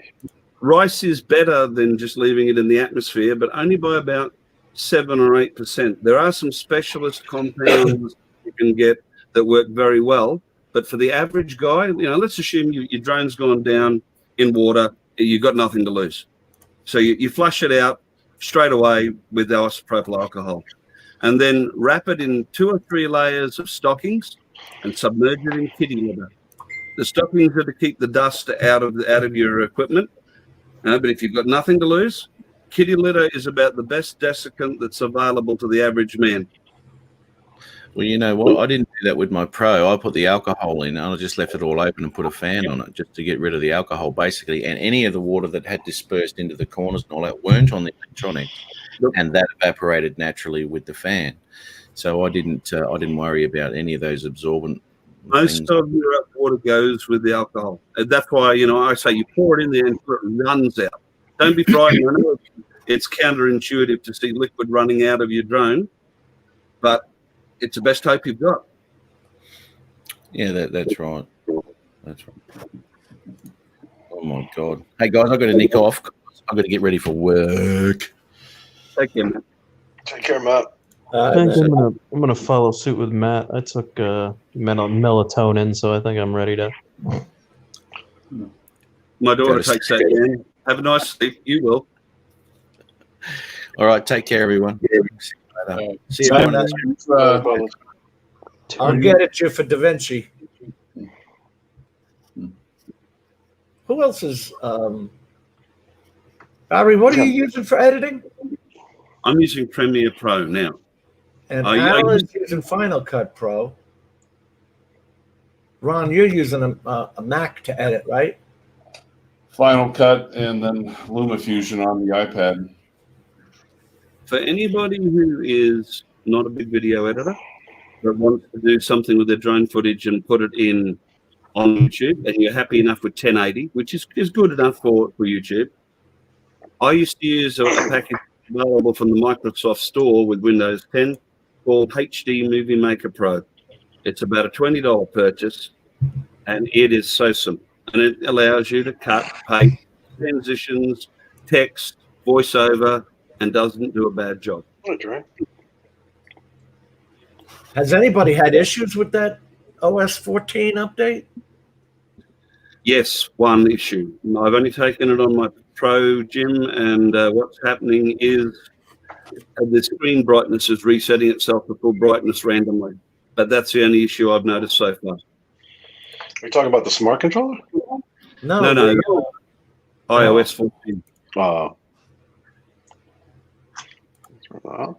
They got me by stealth, Jim. Normally I'll take an incremental update if they're going for 13.6 to 13.7. I'll take that straight away. But when they're going a whole generation from 12 to 13 or 13 to 14, I'll hold off. And the update came up for mine 13.7, and I clicked update, but 14 had come out in the meantime, and it updated me straight to 14. Oh, see, I've only got the iPad Mini 4. I don't even know if it can handle that, man. Mine's from like 2017. Well, Apple are great. That's one thing, like I was an Android guy before I started drones, but their backwards support is legendary. Hey, Mel. Yeah, we know that the names don't pop up. Hello, Chris. Hello. Hey, Dre. What's going on, man? Not much, gentlemen. Good. Your camera's clean and sharp today, Dre. Oh, everything's been boosted up. Got the internet straight around the house. Been real busy. Some things going on. Cool. I didn't ask you, which NLE for editing are you using? I use a Sony Vegas Pro 17. Okay. Now, they updated that power director I've been using. They updated that to 19. But that's still not as good as all the others everybody's using here. What do they say? The best camera is the one you have with you. The best editing suite is the one you know how to use to its best ability. Oh, yeah. Have you been playing with it, Jim? Davinci? I've been playing with it, and I'm trying to read the manual at the same time on one screen while I'm got it open on the other screen. It's so much different than, like, I started out on Premiere Pro when it was Creative Suite 2, I think, and I went all the way up to 6. When they started wanting a subscription, I bailed out. I got away from them. But Davinci is nothing like using Premiere Pro. The way you do your timelines and all that stuff, it's just totally different. Bob? Oh, yeah, I remember your plug melted and smoked and the pins on the picture. And then Chris Hope lost his, too. He had to get another one. He crashes in the water the other day, didn't he? Yeah. After he got it out of the tree with 40-foot poles. Oh, shoot.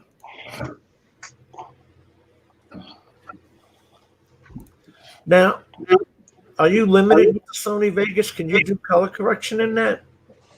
Oh, yeah. Sony Vegas, same thing as all the rest of them. You can do color correction, editing, post, bang. It's just like he was just saying, what you had, what you used to. I started off with Sony Vegas 13, so I've been using it for a while, and that's what I'm familiar with. So I'm not in a hurry to jump over to anything else because I know where all the buttons are, how they act and react. Yeah. And my biggest thing is what your machine can handle is the key thing. Because if your machine can't handle one of the high-end programs, all you can do is get frustrated. Yep, agreed. Another thing I like about Premiere Pro from your perspective, because I'm not a good video editor and I don't have a high level of expertise. And my early stuff, my early stuff had no color correction, color matching at all. And the reason I went to Premiere Pro was because Matt was using Premiere. It was before he'd gone to Davinci. Right. I do appreciate the fact that Premiere Pro has an auto button on for color correction. Now, I'm not saying that I use the settings that it suggests for me, but I will pull in all the elements that I want, all the bits, and I'll use the auto button to get me into the ballpark. And from there on in, I might change exposures or something, or sharpness or this, that, and the other. But, we've got absolutely no clue where to start. It's nice to have that little hint. I started off with Premiere Elements, then tried Davinci, and I couldn't do it. And then I got into the iOS ecosystem, and I started on iMovie, which was free. And then I jumped from iMovie to Final Cut Pro. iMovie was really easy. My granddaughter even was able to do that. Now, what I found out is if you're good at your filters and setting your aperture and everything else, you don't have to do as much work in post if you get everything right when you're out there flying. Your post work is very minimal, and that's what I've been focusing on, because editing is time consuming and it's painstaking when you're trying to guys who take still photos and want to create something all different and magical and stuff. knock themselves out, but for videoing, you just need to make sure you're doing what you need to do while you're out there flying it. It is crazy. Painstaking, I would have used the word painful. Well, Ari, it's funny you said that because even Power Director has something called Auto Tune, where it'll go through and like give you a color scheme it thinks that shot is supposed to have based on the colors that are in it. I mean, it doesn't suck. It's not bad. Yeah, it's better than nothing for sure. Right. But if you've got me shooting in D-Log now. The thing I like about the auto function is if I've imported 10 clips taken from the flight at different times, at different angles, with the sun in a different position, using the auto function, it corrects them all to the same so that they match. And from there on in, I'll generally export a rough and I'll have a look at it and then decide if I want to make any changes to the whole thing in total. And that's the thing that is grating, I think, to most people. If you look at a video and it's a little underexposed or the colors are undersaturated or something like that, but it's uniform through the entire video, that's not too bad. But when you're watching a video and from one section to the other, there are large variances, that's really grating. Now, when you're doing construction sites like Al or Dre or myself, there's not a whole lot to be done in color grading or something like that. So I've been trying to purposely take shots in D-Log, MOV, D-Log, H.265, just so I can play around and get used to color grading and maybe expand my boundaries. Jim, the only time I color grade or attempt to color grade is when I upload to YouTube. Like you said, the construction stuff, that's all like normal setting, non-setting, maybe +1 on the sharpness and everything on 0, or just everything on 0. That's it. There's no color correcting or anything. Yeah, D-Log or regular no profile at all when I do construction work, because you'll be surprised how the color out on that equipment. The bright yellows, the bright oranges and reds that are on those CAT machines and so forth. It just jumps off the screen. But I mean, the ground is dirt.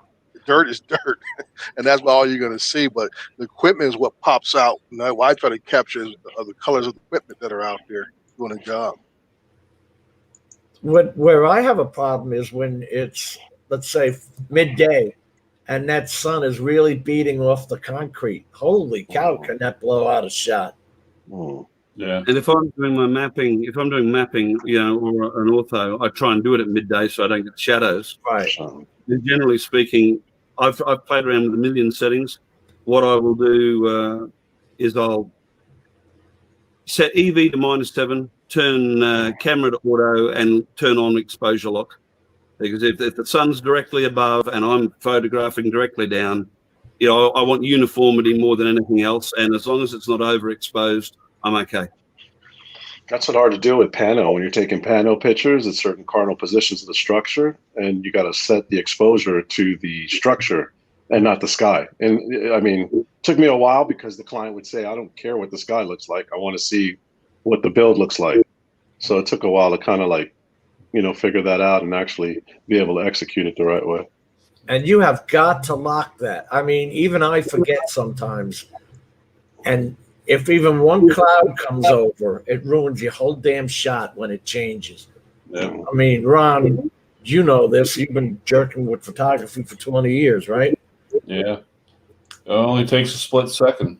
Yeah. Oh, the other thing I hate is if you have it on AFC, autofocus continuous, it'll rack focus while you're changing. That pulsing. Yeah. Yep. I set mine in manual and focus on something in the distance. Yeah, but you got to watch DJI. No. Even in manual, it still has that AFC on. That's where light is nice. That's what was that? That's where light is. Yeah, I've got one of my lower buttons, my C1, programmed to focus at center of frame, and C2 is programmed to focus to infinity. Yeah. I use Sky manual settings to get colors you want, so no color grading needed, and ND filters if sunny. Yeah. I had that problem, Jim, in Alaska. I had all that fog the one day I was flying up the river, and oh my God, the footage was terrible. It's blurry because accidentally had that AFC on, and it kept in and out, in and out. It was terrible. And you're tapping the screen to focus, and you're like, why is it like this? Yep. Yeah, that when you manual focus and fool you because it'll focus on something near, and then everything else gets blurred in the picture. So you really got to be careful on how you use it. Yeah, it's like a situation like that. That was I don't know when the next time I'm going to get up there. It's like, man, I don't want to screw up these shots. Exactly. Oh, just yeah. If you look in the GoPro app, under those, I forget which page of settings it's under, but it's called just AFC, and it stands for autofocus continuously. Yeah.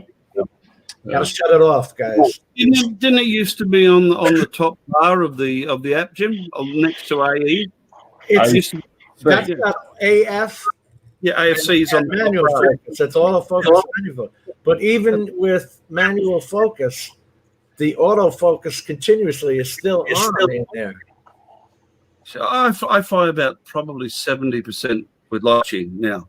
Yeah. The one thing the GoPro app is better for, it's more intuitive and quicker to get your camera settings. It's all there in Litchi, but sometimes what's called your styles and sharpness are buried away, and it's quicker. If I'll go out on a job, even if I'm going to be flying with Litchi, I'll pop the drone up at whatever height I'm going to be working at, and look at the sun and I'll get the camera settings set up in GoPro, and then land. And because they're stored on the bird, the camera settings carry over when I open up Litchi, and then I'll fly with Litchi. Yeah. All right, so Ron, I've been racking my brains trying to find a monitor that you can do color grading on and not break the bank. Good luck. Well, guess what? Apparently, this BenQ is the only one in the industry that anybody recommends. It's a great choice, Jim. Tim Jackson's been waiting for one to come in stock for 3 months on my recommendation. I did the same research. It's in the price range. It's about $600 Australian, and it's the cheapest. What size is it, Jim? 27 inches, and it turns. It'll turn on you if you want. It'll turn, 90 degrees. But the thing comes calibrated. It's a calibrated color monitor from the factory. It has something like 4K HDR 10-bit on it. 99% RGB, 108% Adobe color scale. It's a really good monitor. $539 in the US. Ouch. And the Kalman is the one you want for video. The Pantone is for photographs. Kalman is for video, and we're not even talking about printer settings because that's a whole nother world. Photo printing. It usually has a delta of 2. The lower, the better. See, like this triangle in here will be Rec 709 or whatever you're setting to, on the color scales here. The thing that I learned is like in your app, like Davinci, everybody's TV is different, brightness output. So there's a happy medium of around between 500 and 700. And why I say that is, if I go color grading for a 10,000 nit TV, that may be great on Dre's 4K TV in the house. It's going to look like crap on my TV in my house. So you got to find a happy medium in the nits. Yeah. Even that monitor only puts out 350 Candelera. The thing with this, Jim, the big thing with this is it's all about what makes you happy in your home. You don't know what Dre is using. You don't know what your next door neighbor is using to view your video. So it's going to look different on everybody's, screen or monitor or phone or, whatever. But I understand where you're coming from, though. It's going to give you that happy medium, maybe. Good night, Ray. So did you purchase Good it? night, Ray. Jim? Good night, Ray. Did you purchase it, Jim? Or are you still thinking about it? No, I'm still thinking about it because there's another one at 1100 that is the Dell 2781, but it's a 1440p. So I don't know, but it has higher. You go unless you're buying this $539 one. The next closest is like $2,000. Yep. It's 1999 exactly. So, and I'm not good enough yet. I mean, I don't know Davinci at all, man. It is totally different from Power Director, from Adobe. The way they set everything up is totally different. So I haven't even gone near color grading.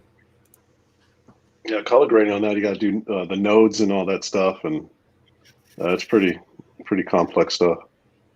And the nodes are just like using layers in Power Director. I mean, Adobe Premiere Pro. I don't know about that Hero 9, man. That I don't need 5K videos. People aren't even. I mean, all of America doesn't even have 4K videos yet. They don't. I wouldn't jump on the bus on that yet. Funny Now, tell you, you walked into CES and everything was 8K TVs. Yeah. Now I have a Dell P2415Q, and it's set to a Calvin set of a D6500, and that's what I have. Guess what? YouTube doesn't use D6500 as a white spot, as a white point. That's another thing that was driving me insane. You've got to use the PQ standard because you know how we did entire shows on uploading to YouTube. And then when I went back in here, because DCI Digital Cinema Initiative -P3 is what's replacing sRGB. And YouTube doesn't handle that. When's that taken into effect? Is that now or? I think it already has. Because when I uploaded a video a while back, which was all D-log, it came out as 1080, not 4K. See, it's common to master in DCI P3 and in the D65 white points, but doing so is not a supported format for consumer electronics right now. So when mastering in 2020, lower it down to 2100. Common mistake is to master in P3. So they're not up to snuff on what the new standards are. Yeah. Well, I think it's all about space is the biggest thing. You know, they start letting these people put these full-fledged videos in at height. You're talking about eat up a lot of space on their servers.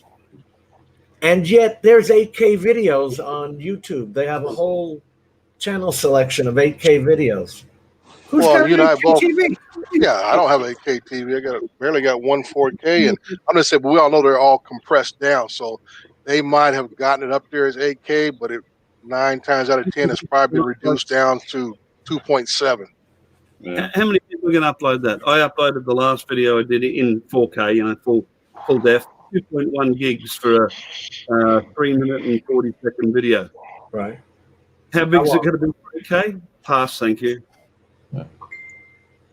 Hey guys, I'm going to bounce out. Take care, Ron. I got to get up. Have a good one. Good seeing you. About 4:35 a.m. But Dre, Ari, Al, hey Al, if you're interested, shoot me your address if you're interested in this bracket. I'll gladly send it to you, and if you want to try it out or whatever, let me know. Cool, definitely. Jim, thanks for having me, and we will catch you guys on another day. Thanks Take for care, coming on, buddy. Appreciate it. Hey, Ron, be guys. safe out there. Okay, everybody have a nice evening. Bye, Elvis, from the boys. You know, this all started for me like, I mean, Mike Night Train, you got a 4K TV, don't you? It's like we got these Mavic 2 Pros. We're not using them up to their full capabilities, and Al already got the Evo 2. Is yours the 6K or the 8K, Al? It's the 6K. So it's the 6K. You know, Yeah, but I just wanted to see what it can do with the videos we're already making. Well, putting this in perspective, Jim, you know, the Mavic 2 Pro is only 4K in the cropped format. If you're using the full field of view format, it's about 5.7K on a Mavic 2 Pro. What are you talking about? The sensor on the Mavic 2 Pro is 4K if you're using the cropped format. If you use 4K full field of view, if you use every pixel on the sensor, it's about 5.7K. I don't use that because it has that bend. You know, I really don't. If I was buying an Auto Evo 2, it would be the Pro, and if the 6K is a better camera anyway. But if it wasn't, I really don't have a great desire for 8K on my drone. I don't have a monitor that'll play it, a TV that'll play it. I don't have a customer that wants it. It's Well, it's not anything. really available. But my question to Al is, have you edited anything in 6K, and how does your computer handle it? It handles it very well. I think I did. The video of Santa Cruz I did was 6K. I filmed it in 6K, but YouTube, you can't upload 6K. Right. You can only upload the video in 5K. So it actually rendered it pretty good and pretty fast. I was shocked at that. So yeah, I mean, it's worth it for me. I mean, it's future proof. I won't be buying any more camera drones for a while. Right. That's for sure. And that's why I use the X5S, because I can change out the lenses on it. You know, the 3 different lenses are great, man. There's a hell of a difference between using the standard field of view. Yeah, and sharpness. Very tack sharp. That 25 millimeter lens is huge sharp. Wow. Blows me away. You see, they stopped selling the Inspire 2 online. I think there's going to be Inspire 3. I didn't see that. Who stopped selling them? Who stopped selling them? I seen an article. I think it was in XL Drones or something. There's so many of these drone magazines or web articles I have. But I read it and it said something that they stopped selling the Inspire 2 online, whether it's because of parts or possibly another one. I don't know. I seen the prices go down a little bit, but they're selling like hotcakes. Everybody's got them in surplus, and now the Inspire 1s are below $1,000. Well, I got rid of my Inspire 1 version 2, and I have no plan on getting an Inspire 2. Flight time is what limits me, and yeah, obviously, I will never get rid of it. I don't have any hard information. You know, I've got a few ins. I got friends in DJI, and I've met the director for Oceania and whatnot, but they don't tell me anything. I just read between the lines. I think that the Mavic 3, or whatever it's going to be called, is a little bit further away than most people would like to think. I don't think we're going to see it on the shelves before the middle of next year. And I do think that when it arrives, it's going to bridge. I don't think there's going to be an Inspire 3. I think that there'll be a Mavic 3 standard, if you like, and a Mavic 3 Pro. There'll be switchable camera payloads. And from what I hear, you'll be able to do everything with a Mavic 3 platform that the Inspires can do, other than lift a big full-frame camera. Obviously, you're not going to be able to do that. But, you know, I think they're counting on people who want to lift a full-frame camera will buy the M300s, that sort of series. I think the Inspire's done. Well, the biggest thing to me was like with Inspire 1, the flight time was less than a Phantom 4 or the Mavic 2. Even the camera settings, you know, about 16 megabytes compared to 20. So there was no real advantage. Inspire 2 kind of brought it just above what a Phantom 4 and a Mavic 2 presents to the table. But look at the price difference. You know, like you said, unless you're doing professional work on it, like TV, movie, something like that, the average guy, real estate, construction, or whatever, they're not concerned with a mechanical shutter or a rolling shutter or all that kind of stuff. A few of them even ask for raw pictures, far as at the highest level.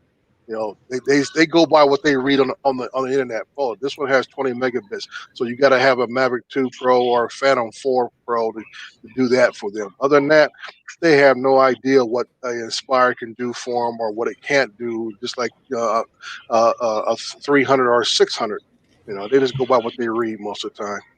Well, Dre, I belong to a community out here. I don't know how it works in the US, but I belong to a community called Drones for Hire, and you register with them, and customers or looking for a job will send their job to them, and they'll put it out to all the drone operators who are registered with them in that area for tender. And I can tell you now that literally 8 out of 10 tenders that I get will specify specifically must have a Phantom 4 professional.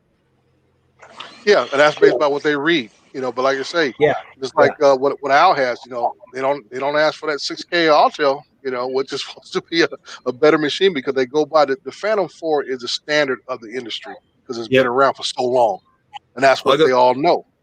I think it's true 4K, right? Other than probably pixel bending and not pixel bending. What's it called? Line skipping. Yeah, no line skipping, no pixel bending, hardware shutter. It's a great camera. Hey, Lauren, I was showing your post on the smart controller with the Mavic 2 Mini. Was it from YouTube? The Air 2? But that's right. But if you look on Droners.io, which is owned by Pixhawk, it's the same thing, Dre. Somebody passed around that 20 megapixel number to these real estate agents and all that, and so they asked for it. Putting down. But they Phantom 4 Pro or Mavic 2 Pro. They wouldn't know Inspire Pro, the Inspire 1 Pro footage with a good lens on a prime lens on it versus Mavic 2 Pro. They couldn't tell. Especially when all they're asking for is the raw, still pictures, and then they want the raw video. And I always ask them, like, you got somebody that does your color grading or whatever, just to be nosy? No, we just don't want to pay extra for the editing. Where the Phantom 4 pays for me is because probably 60% of my commercial bread and butter is maps or overhead photo mosaic. Because of that hardware shutter, if I'm doing, generally speaking, the industry standard is they want 1 inch resolution per pixel. I can do that flying at 300 feet at 30 kilometers an hour. And I don't have to. And the biggest thing is the time on that Phantom 4. It saves you more than else. If I want to do it on a drone with a software shutter, Mavic 2, I can do it. But I pretty well have to come to a halt for each image. I can't cruise. More batteries. So I can cover 4 times the area per battery on the Phantom 4. Well, that may be true, but I still did it in 2016 on an Inspire 1. You can. I don't give a damn if I have to stop and take the shot. I was using GSpro. How many batteries did you have? You must have had like 20, 30 batteries. Well, doing on an Inspire 1? 6 was the most I ever had. I've had 12. I've ruined 6. It matters to me, Jim, because I don't want to be sitting out there in the sun for 5 hours if I can do it in an hour and a half. I've never been out there for that long. Come on. I've done some pretty big stuff. Hundreds and hundreds of acres. Solar farms was what I started off. I don't do them anymore. But I used to do solar farms, buddy. That's a full day. We're just getting since you brought that up. Yeah, Ari, now you brought up solar farms. What is the issue with solar farm? My thing, I thought solar farms would want thermal imaging more than anything else. So you did it with a fan. Okay. Yeah, now they're going to thermal, but before they were affordable, when you were paying $20K and you had to get one on an Inspire, solar panels are such that it's very, very easy to tell just by the way they reflect and refract whether they're damaged. And here in Australia and Southeast Queensland, because most of the farms are to the west, the biggest issue is damage from hail, impact damage. And it's very easy to tell, that when I go out to do one, they know you're flying on that morning. They will actually put all of the panels at the angle that shows the best reflection of the light. You fly over, and that's another reason why speed is important, because you don't want the sun to move too much during the flight. You fly over, take 3,000 images, stitch it together for them, and they want it back the next morning. If I do the job today, I've got to have it uploaded to their Dropbox by 8 a.m. tomorrow. Well, you could do that with the photogrammetry software. Yes. Yeah, I use BenQPD Professional and Agisoft, what's now called Metashape. It used to be PhotoScan, and do it here. Well, although, because they don't want too much arty effects and they're not too worried about the stitching, Microsoft have a package called ICE, which is not technically as good, but it's good enough for their uses. You know, I can cover in 2 hours over a solar farm what their ground crew will take 2 weeks to inspect. How's that software work for you, Ari? I'm sorry, Trey. No, go ahead. I was just going to ask him about, because like what he's saying, that before thermal wasn't a big issue, but now it is. Now you get every mom and pop wants thermal for a roof job, or just a regular roof job. They all say, well, I need a thermal look. I'm like, what are you looking for? Because I mean, like I say, I'm a regular inspector for a city. So my thing is, I know when someone asks me about a roof job, I'm like, this is not really a true inspection. I'm going to fly this so you can have an aerial view of the roof site. But you cannot use my footage for inspection purposes, because I know in California, you need to have a certification. You don't have that issue.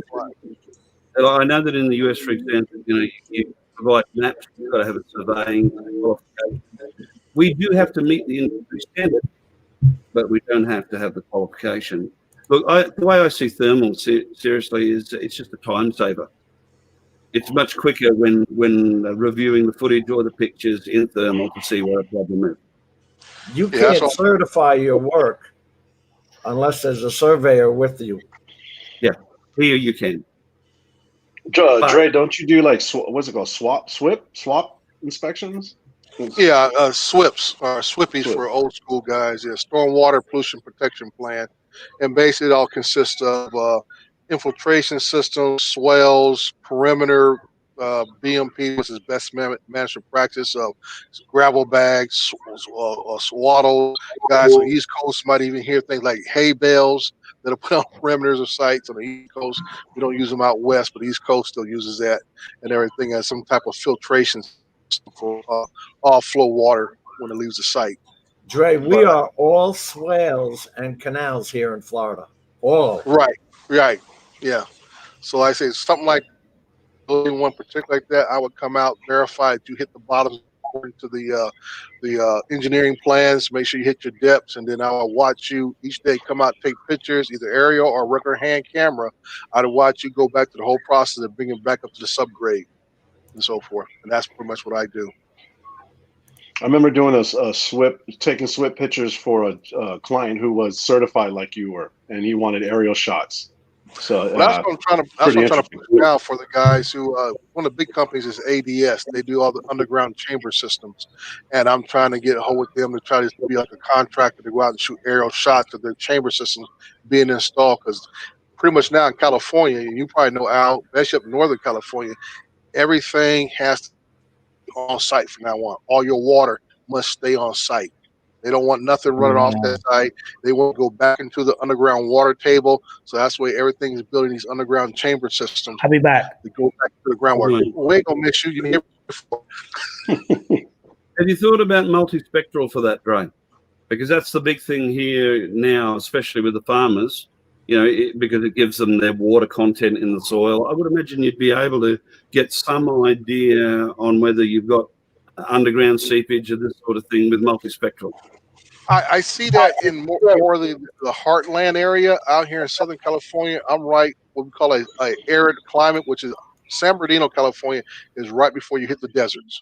I have the high deserts above me. You go out towards Palm Springs, that's a lower desert. So that multispectral is not something that people look for. Plus, I'm in an urban environment, so it wouldn't do much for me because everything's either going to be concrete or asphalt where I'm at. Jim was touching before on what was required with in the US having a surveyor certificate and whatnot. That isn't required out here, as I said. However, you do have to produce, if you're advertising your product as a map, it has to meet survey standards. And if you don't, they'll sue you. So what I did was I did a photogrammetry and mapping course with the University of Tasmania, just so that I've got a certificate to show the customer. But they also, while I was there, covered multispectral and LiDAR and everything else. And there were so many potential uses that even I hadn't thought of. I just want to show this to Curtis while you guys are talking. Yeah, that's kind of surprising that that you guys use that, but I cannot believe there's actually a University of Transylvania. Yeah, good try. Nearly the same thing. Yeah. Just think of it like the Ozarks without mountains, Tasmania. No, I'm just when I hear the name, first thing in my mind is monsters and ghouls and Dracula. Yeah, that's Tasmania, pretty much. Yeah. That's just hilarious all on its own.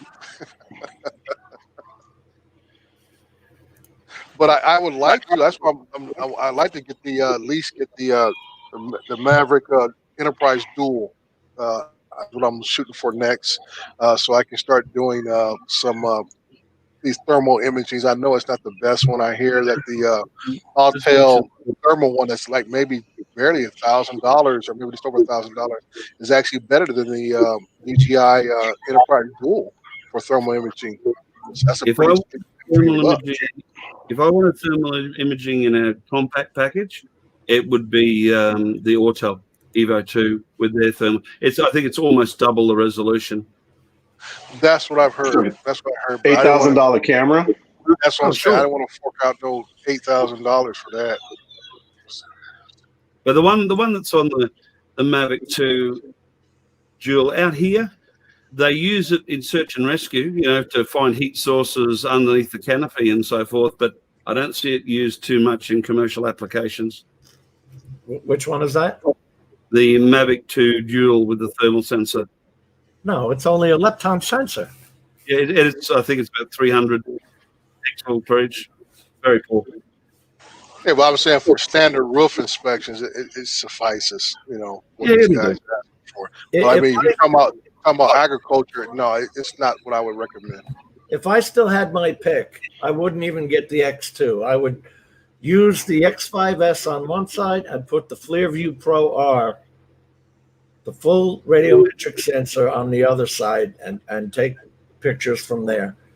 Because I don't see any point to lowering the standards to a boson or a lepton.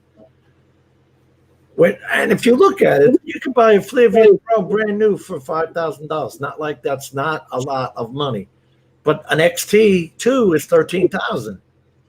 I can't do it. I'm a one-man show. And I'll be honest, I am very lucky in that my DJI dealer and the other companies that I deal with, because I've been dealing with them for quite a while and I've spent quite a lot of money.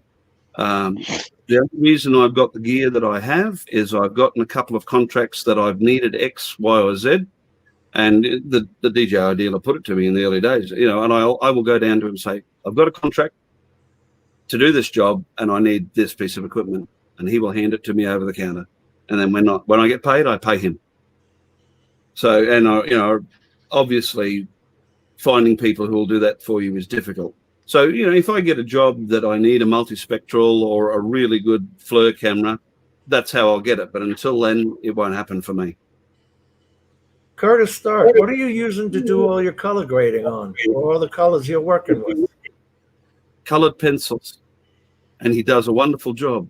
No, he uses Blender and all that other stuff, so I know he's watching his colors. Curtis is an artiste. Yeah.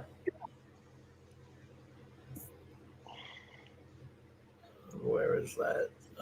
Southern Belle, she wants to know, well, first of all, we've got to use the DJI batteries that come with our drones. If you're flying FPV, then you can use Tattoo, whatever batteries you guys want. But I really don't understand that the question, because we're all kind of using either Autel or DJI drones here, and they have their own batteries. Yeah, most of the drones. Sorry, not, Dre. I was gonna say, not to bash anybody. We encourage questions, but sometimes when I see questions like that, I wonder if it's a bot. She's actually been around before. It's just something that's been around. She's only, and as far as the insurance goes, it is available. Most commercial operators have it. We're required in Australia to have multiple instances of $20 million of cover before we can fly commercially. But it's far more expensive and harder to get than in the United States. I don't cover myself for an entire year. I cover by the job. And over here, you still have Verifly and Skywatch and what is it? State Farm? It can't State Farm. You can't. It's not out here in California. Yeah, drones. That's pretty recent, isn't it, Al? It was only earlier this year they stopped doing coverage for California. They haven't done it since I've started doing commercial work. I've been inquiring about it, but yeah, they said they don't do California for some reason. So I use was it Skywatch? Yeah, and I go on monthly. If the work is picking up and it's going good, then I'm going to use the monthly. I can understand that. I mean, we all know that you Californians are a bit dodgy. You stole a whole state from Mexico. Well, half of them are still there. Yeah, that's true. I can say we got a good deal, but they're trying to just take it back by force. Population. It is 48%, right? I mean, that's what I read. Well, man, if I was there and somebody you count everybody, they probably already took it over by majority already. Really? Damn.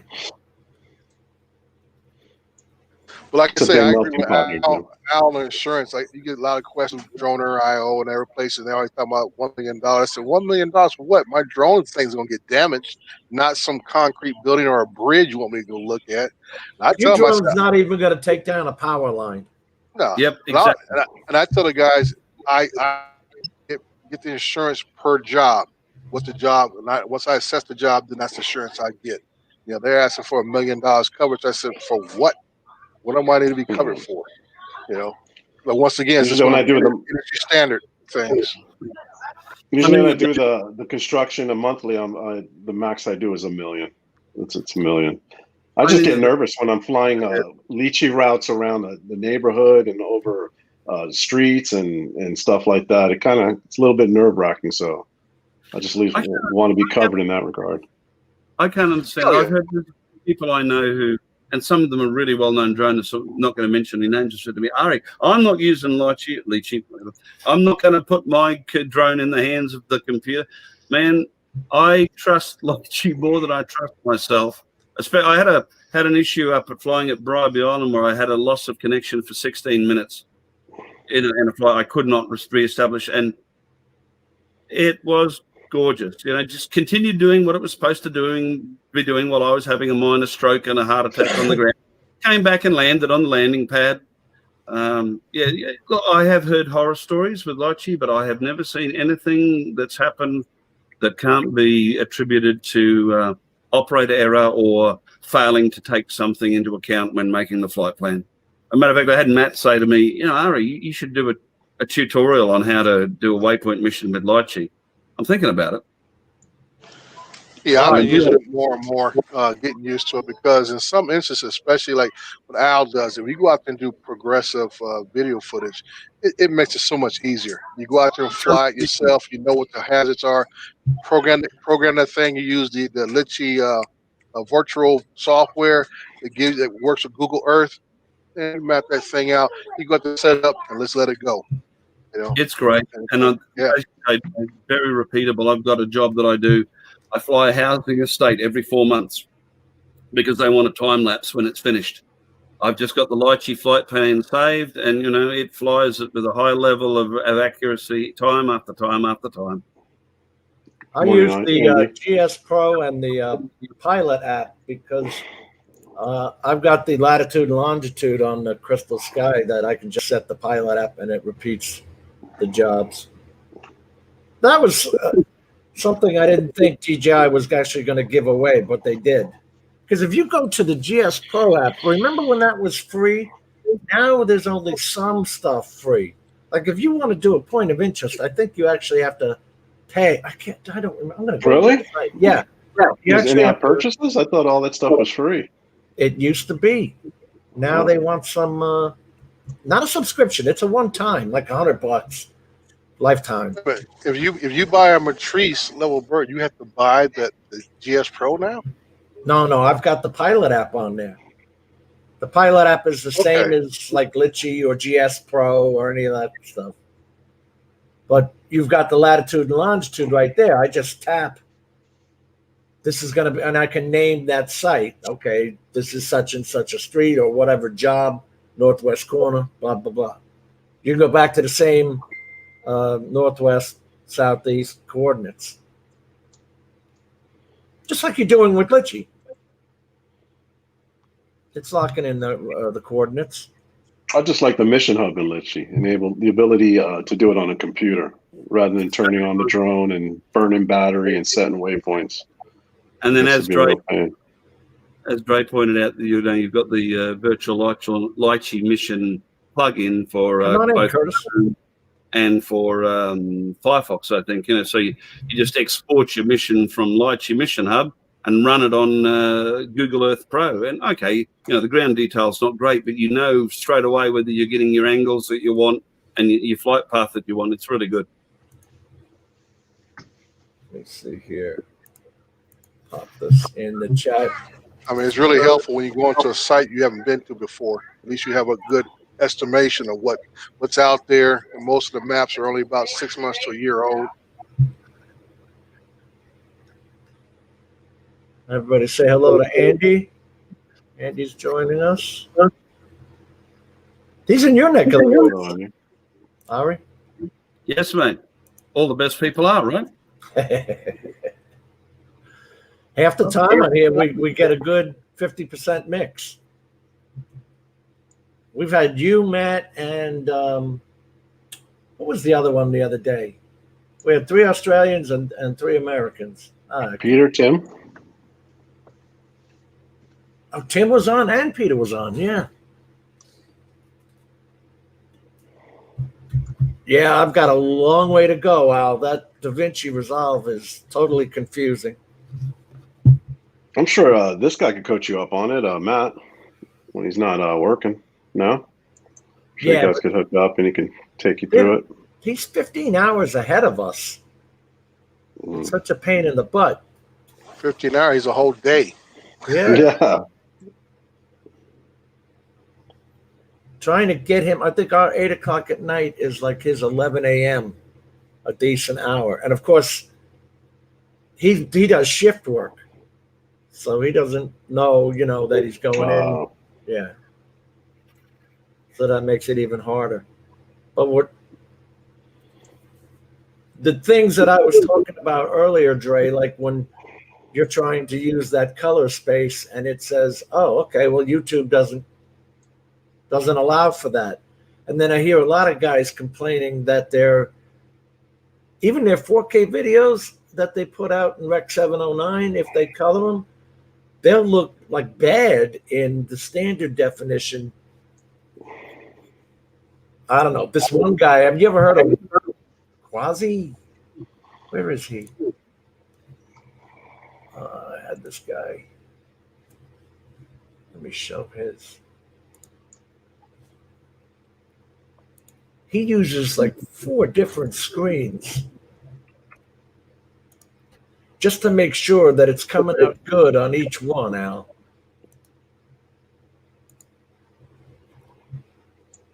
This guy was actually using just a $400 Dell monitor. And he was telling them how good it came out. I don't want to. Dell varies from model to model. They have put out some good stuff over the years. See, he's using the different monitors because these other ones on the side are just regular quality monitors. The only one that's calibrated is the big one in front of him. But he wants to see how it's going to look on the other ones. I'm not too worried about it, Jim, because I don't do much artistic work. I don't do wedding videos or that sort of thing, and or cinematography, I will probably be buying that BenQ monitor, the 2700U that you were looking at. I've had my eye on that for some months. The price is right. Yeah, and currently we've got zero stock. Yeah, basically, it's only in Australian money, it's only about $75 more than a normal run-of-the-mill 4K monitor. And as you say, the calibration is virtually an industry standard out of the box. So why not? I'm going to play a minute of his. This tip is coming from all the big production houses that are using, and this is how they're doing their final QC, and that's a real freaking thing, because ultimately, majority of the stuff is being watched on mobile devices. I'm even talking about Netflix, Amazon Prime, all of that. So this right here is pivotal. And the newest OS update, now watch this. I can throw a feed directly onto my iPad, and then I can send a clean out from my Resolve onto my iPad, and that's one more set of eyes that I can just double, triple, quadruple check that, hey, this is how people are going to see my stuff. So start looking at these things from a consumer perspective. Like if we can just cover what it would look like on my grandma's $200 monitor to my brother's $2,000 really nice calibrated monitor to somebody's OLED in the living room to somebody's iPad. If I can cover all of that, then what else is there for me to like worry about? So the moral of the story is not $1 million monitor can make you a colorist. You have to practice the actual art element of color grading. Advice is free, so there's plenty of that going around. You have to be careful who you listen to and where you get your advice from, because you go on these color grades. You see what I'm talking about, right? Yeah, it seems a lot of work trying to nail every single device to get it perfect or to your specifications. Yeah, he's a professional content creator. Wow. What software was he using, Jim? Sorry, I got distracted. A Davinci Resolve. Right, okay. But he uses every cheap monitor, including the iPad 4, to make sure it's going to come out clean as he's... You know, the display, that liquid retina display on the iPad Pro is a pretty good display. Yes, and he says that. It's nice. I'm just going to go and grab my smart controller and check if the new update is available on it for Tim Jackson. I'll be with you in a second. Okay. I'm surprised you guys didn't get it over there. Being that they're ahead of everybody, you would think they would get it first. Well, you always got to remember, Australia is just one large island, so everything has to be shipped in. Mm-hmm. Hey, Lauren, do you want to jump on and talk about that M3? Or too controversial?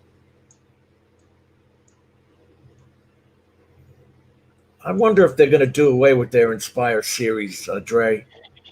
He made a comment, Lauren did earlier, I seen it, said something about the M3 or the M2 replacing. I just really think that because of its entrenchment in the film world, that it still has a place.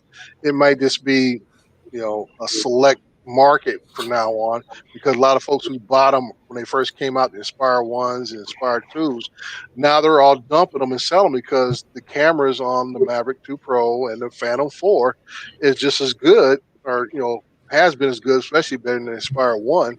But the Inspire 2, which is, you're talking about a full setup, 15, 20 grand, and that people just don't have. If you've already got Inspires like Jim, then obviously there's a use case there. But if you've got nothing and you're starting out, the Inspire range is sort of like an interesting solution to a problem that no longer exists. Right. That's what I'm saying. That I think because it's establishment in the commercial film industry, it'll have a place still. But for people just getting into this, they will look at it as it's not cost effective any longer to go that route. I love being able to change the lenses, and I always will. That's like having my own DSLR up in the air. And I'm okay with 21 megapixels. Remember when the DJI first started off, the Inspire seemed to be more like, for the movie sets and stuff. They were more focused on that, right? And then the consumer drones. And then as time progressed, obviously they were moved on to the commercial sector of providing that for service departments and things of that nature. So it's just like, I don't think they have a use for it anymore. Not when you have M210 and all that other stuff. Well, like I say, Jim would be the expert because he has these type of drones and so forth. Because now with your Matrice series, Jim, are you able to get a 360 pan with a camera? The legs, you can do it, but the legs are in your shop. But you just yaw the drone. Yeah, well, that was the big selling point of the Inspire, that you didn't have to do that. The camera 360 motion, you have to worry about no legs being in the shot, and that's why I said it made it such a nice camera to have for filming, actual filming, because of that no obstruction from leg. Now, like I said, Matrice. The only reason I moved up to the Matrice was to get away from the non-shielding on every other DJI drone.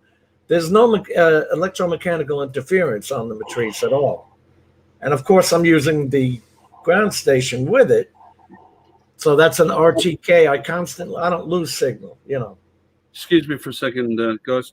Tim Jackson, I turned on my smart controller and it immediately popped up with a warning that there is a new firmware available. So it's definitely rolled out to us. See how you go when you get home. Don't do it Wi-Fi. Do it via Assistant 2.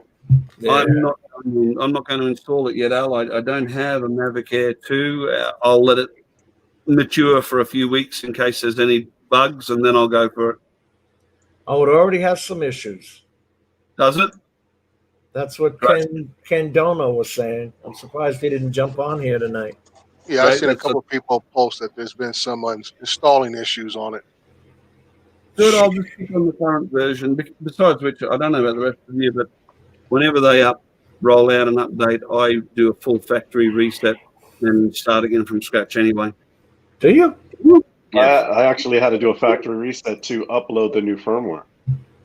I didn't have enough room. It doesn't matter whether it's a video cassette recorder or a drone. If you update firmware, generally speaking, especially with communications equipment, you factory reset before you upgrade and you factory reset after you upgrade. I had the Litchi app on the smart controller. So I think that was taking up space. So I had to reset it. It would not upload with that on there. How much RAM do you have on the smart controller? Not damn much, G. No, it's not much. It's kind of like the Crystal Sky. A little bit better. It's exactly the same. The A7, same Cortex A17 processor, the same graphics processor, and the same RAM that you've got on the Crystal Sky. It's essentially a cheap 5-year-old Android tablet as far as processor and GPU and RAM goes. And operating system 5.1.1. Remember that? No, they've given us an upgrade now to a cheap version of Android 7, which, according to one fellow on the pilots forums, who is a Android developer, he says that it has not been particularly well ported, but don't be disappointed, the original wasn't either. And yeah, I tried both. I tried the side loading all the Google apps onto my smart controller, which I did. You know, I registered the smart controller as a development device with Google and put Google Play Store and Google Apps and Google every damn thing on it, and put the Google Play Store Litchi on there, and it worked. But boy, you could tell it was working hard. The video was framey, and Google services kept crashing. So I now own the iOS, the Android, and the Amazon store version of Litchi. See, that's where you get back to the RAM. That Crystal Sky only has 4 gigabytes of RAM. You don't want to be pressing that.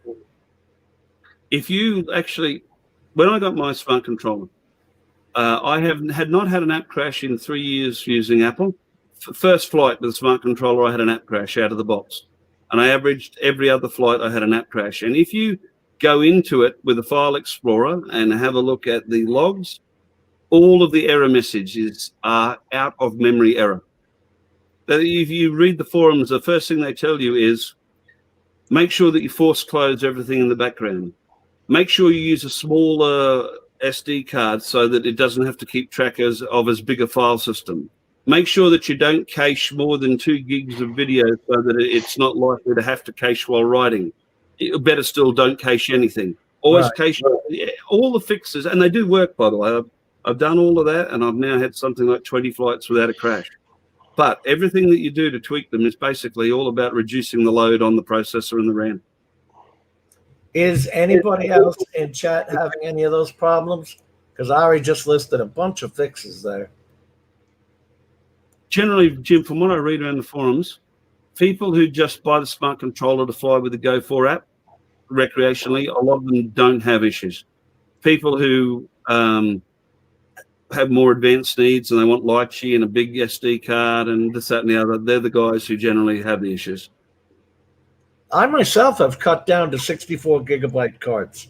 I went from a 128 to a 32 because I'm not caching video and I'm not caching it to the SD card. All I'm putting on my SD card is my maps, my missions, and still images. So 32 gigs is plenty. I don't need the lower quality anyway, but I do still have it on 4 gigabyte. I need to lower that. It's on a 4 gigabyte cache on the 1 or 2 gigabyte cache, only from the point of view of if I lose a drone, I'd like to have some footage so I might be able to find out why. 2 gigabytes is plenty. It's enough. So you guys have the cache recording set all the time? I take that. I enable that. I do, but I leave it on. Disable, I should say. It's, you know what? That's just out of, what do you want to say, memory? That's just out of something that you just have always done. But do I ever use it? No. No. And I'll only ever use it probably if I lose a drone. And I don't clear out all those damn thumbnails that are in there either. Holy cow, there's a whole file full of thumbnails.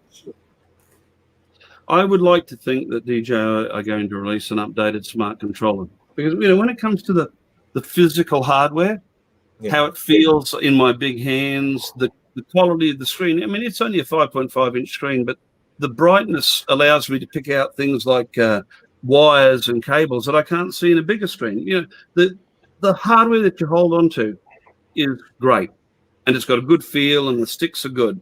I would like to think that at some point they'll wise up, especially when they're $1,100 here in Australia. At some point, they'll wise up and release a version with an 8-core processor and 6 or 8 gigs of RAM, something that's got and pay the money to get somebody to port a current version of Android on the damn thing. Listen, I don't understand DJI. They made the Sendence remote controller, so the front is actually a pull-out tray. You could change it out, and then if they made an upgraded system, you could just push it in. The card goes in like a PCI card, Ari. It just plugs in. And then they moved off of that, went to the smart controller, and for the M300, they went with a enterprise smart controller. You had all this room to work with in the $1,300 Sendence remote controller, and then just moved on. I think that's their business motto, though. I mean, didn't they do that with the smart controller? The M300 has a smart controller now, doesn't it? It's got the enterprise smart controller. Oh. That's what I'm saying. They just abandoned the Sendence and all that. Same hardware, is it not, Jim, as the smart controller I've got here? It's got the Go4 and the Pilot apps on it. It's the same hardware. Oh, in fact, it doesn't even have Go4 anymore. They just use Pilot apps now. Yeah. It just sounds like the car industry. They put out a model every couple of years, abandon the model, but they get all these spare parts for it, and they put it on something else. Yeah. I think Al's on the money. I think DJI make a lot of business out of the next greatest thing. And we're all the suckers that continue to buy it. And of course, you see it. Well, at least I am. How many times have you guys seen somebody ask the question, when are we going to get the Mavic 3? I know this is going to sound controversial, but the question I ask is, do I need a Mavic 3? And the answer is probably no. Or do I want one even? Unless, what are you going to do? Unless you're putting a full frame camera on there, where the hell are you going? You know, I think since the time I've owned the Evo 2, I've only used it in one job. All the other jobs I've had, I have used the Mavic 2 Pro. Yep. It's a great look. I don't think I want ADS-B because here in Australia, like in Europe, it's only the US where ADS-B is mandated for all aircraft. Here in Australia, it is not and never will be mandated for anything other than airliners, and they're at 30,000 feet plus. Right. I don't need that. And yeah, I don't trust DJI as far as spyware goes and this sort of thing. The benefits that come with the new model for my use case will probably be offset by the restrictions. I do like the idea of a bit more flight time, which, you know, is probably going to match the Evo 2. But if I was buying a new drone right now, it'd be the Evo 2 Pro for sure. Jim says he uses the cache all the time on his Crystal Sky. Now, I do too, but I don't use it. Are you using that for any purpose, Jim? Because I'm glad you guys talked about that, because I thought the cache was there to help the frame rate of the screen playback. Wow. I'll cut mine down then, because I have mine up set to about 8 gigabytes. Yeah, it starts to fill up, and you see your device affected by it. It starts to lag and stuff. That's what I noticed on mine. Yeah, I'll cut mine down to 2 then. Sorry, Al, you use Litchi on your smart controller? I do use it on the smart controller because I got rid of my OEM controller like a dummy. Do you notice that, especially the longer the Litchi mission is, the more frame rate slows down on the smart controller? It does. It does. Even if you try to force quit it. It's just not happy enough. It's about the equivalent of a 5-year-old Samsung Galaxy Tab A. Well, isn't it on like Android, equivalent like Android 5 or something, like Lollipop or something? I'm not a big Android person, so I don't know. The latest one is 7, but what I have got an issue with is the processor they give it with. You know, it's an A17 Cortex. It's a 5-year-old processor. If that Tab A, I've never been able to use that Tab A for what I bought it for. Yeah, I wasn't allowed to use Go4 on it. If you're looking at buying a new smartphone and they published the specs and it was about equivalent of what the smart controller has, you would not buy it. It's an anachronism to see them selling this as a current piece of hardware with that processor and RAM and GPU. Why do you think they do that? Because they can. Because it's easier for them to work with developing-wise? No, they save money. That version of Android, they didn't pay any royalties on, and they probably paid one of their internal employees 15 grains of rice to port it. Yeah. If you go into it, there are functions there that obviously are leftovers that have nothing to do with the smart controller and do not apply to anything on the smart controller. And I think that they bought a whole bargain lot of the processors, etc., for next to nothing. And now Drone Shots has got a Galaxy Tab A 10.1, but I'll tell you something that most people probably aren't aware of, being here in Australia.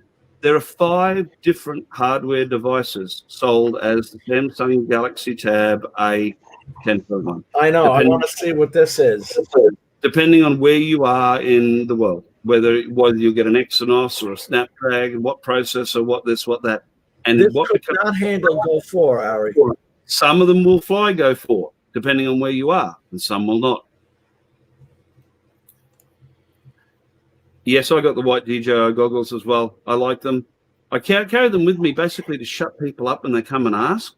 You know, you try and find a job, and they come and they want to ask you questions, and you want to be nice. And I said to them, would you like to come along for the flight? And they look at you a bit funny, and I open up the bag and take out the goggles and stick it on their head. And then I fly the mission. They just shut up and watch. It's great. I want to see. I have wound what's up. What's the nits on that tab? What's the nits on the Tab A? Oh, it's not. It's like 3. Yeah, it's like 380. I said even when I like the tablets because they're big, but they don't. The tablets are big, but the moon's bright, you won't see it. You're done. You're done with it. On a cloudy day, you forget it. I like that. Or you're standing under a tree or something. Yeah, I can say when you're in the shadows. Oh, it's a beautiful picture when you're in the shadows, but any bit of daylight, you can forget it. I got caught 2 weeks ago, Dre. So stupid, man, because I had the the thing in the car with me, the cover we use. How do you call that? The shade. The sunshade. I had it in the car. But I'm sitting there and the sun was blasting me out, and I'm trying to land the drone because it's saying 20% battery left. And the thing kept trying to go up to its return to home altitude while I'm sitting there cursing and can't see the screen. I'm literally doing blind presses all over to try and shut the damn auto return to home off.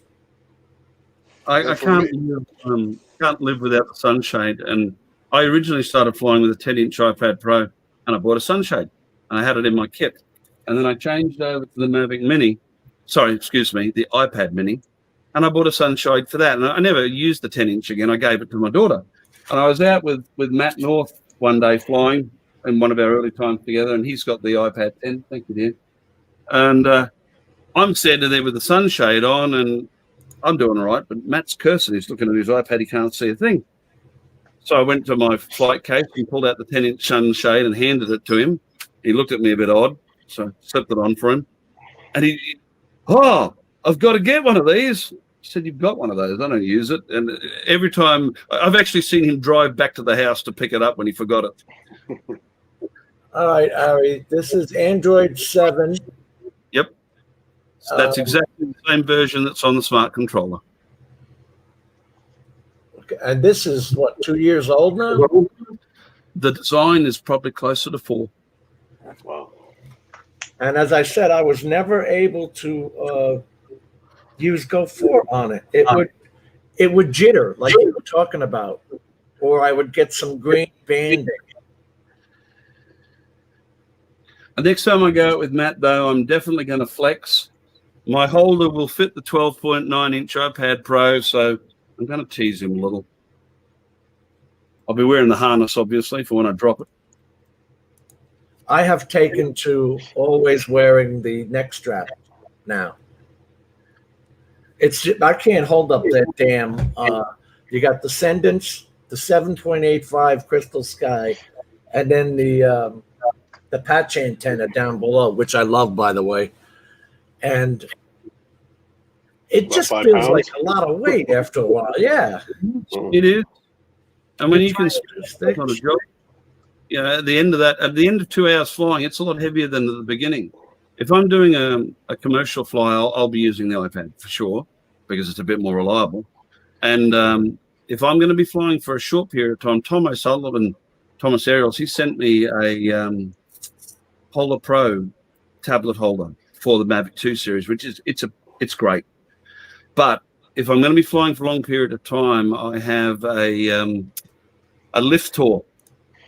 And, I don't use it all the time because it takes 10 minutes to assemble the damn thing. But if I'm going to be flying all day, I assemble the lift tour, put everything in it, and then put on the full 4-point DJI harness and clip it on there because I can let go of the whole thing in the middle of something and do what I've got to do. It's great. I didn't used to, Mike, but now I do every time. I wear the lanyard? Yeah. Yeah, I've always had a lanyard on. It's just all right. So much easier. Jim, I hate to interrupt, but it's been long, dude. It's like 2 hours and 38 minutes. Yeah, we're gonna wrap it up. Out of here. Let's wrap it up. Jim, thank you, Ari, Dre, everybody in the chat. Good night. We'll see you guys next time. Thank you, Jim. Thank you for coming, guys. I really do appreciate it. Thanks, Jim. Thanks, everybody in the chat. It's been good. We've had a bit of fun and talked about some technical stuff. I think I'm probably going to put together a 4-point tutorial over the next couple of weeks with Litchi waypoint missions for the non-commercial guys who don't use it, because seriously, you can, with a bit of work, you could get better footage for your YouTube videos using Litchi than you can fly manually a lot of the time. So I'll do a 4.1, part one, how to plan it, how to simulate it on your browser, how to fly it, and what comes out the other end. And for you guys who don't want to use that, check out something called Course Lock. It'll fly the drone in one direction, and you can move the camera and you're the drone the whole time, and it's going to stay in that direction, whether you're going forward or whether you're going backwards. You can't screw up. and it's one of the most missed functions on the few drones that don't have it. Yeah, it's very, very good. All right, guys. Thanks very much. Thanks, Jim. Take care. Thank you, buddy. Thank everybody in the chat for coming. Really do appreciate it. We had a good time this week. Sorry, Dre. All right, guys. We're going to end it now. Thank you very much.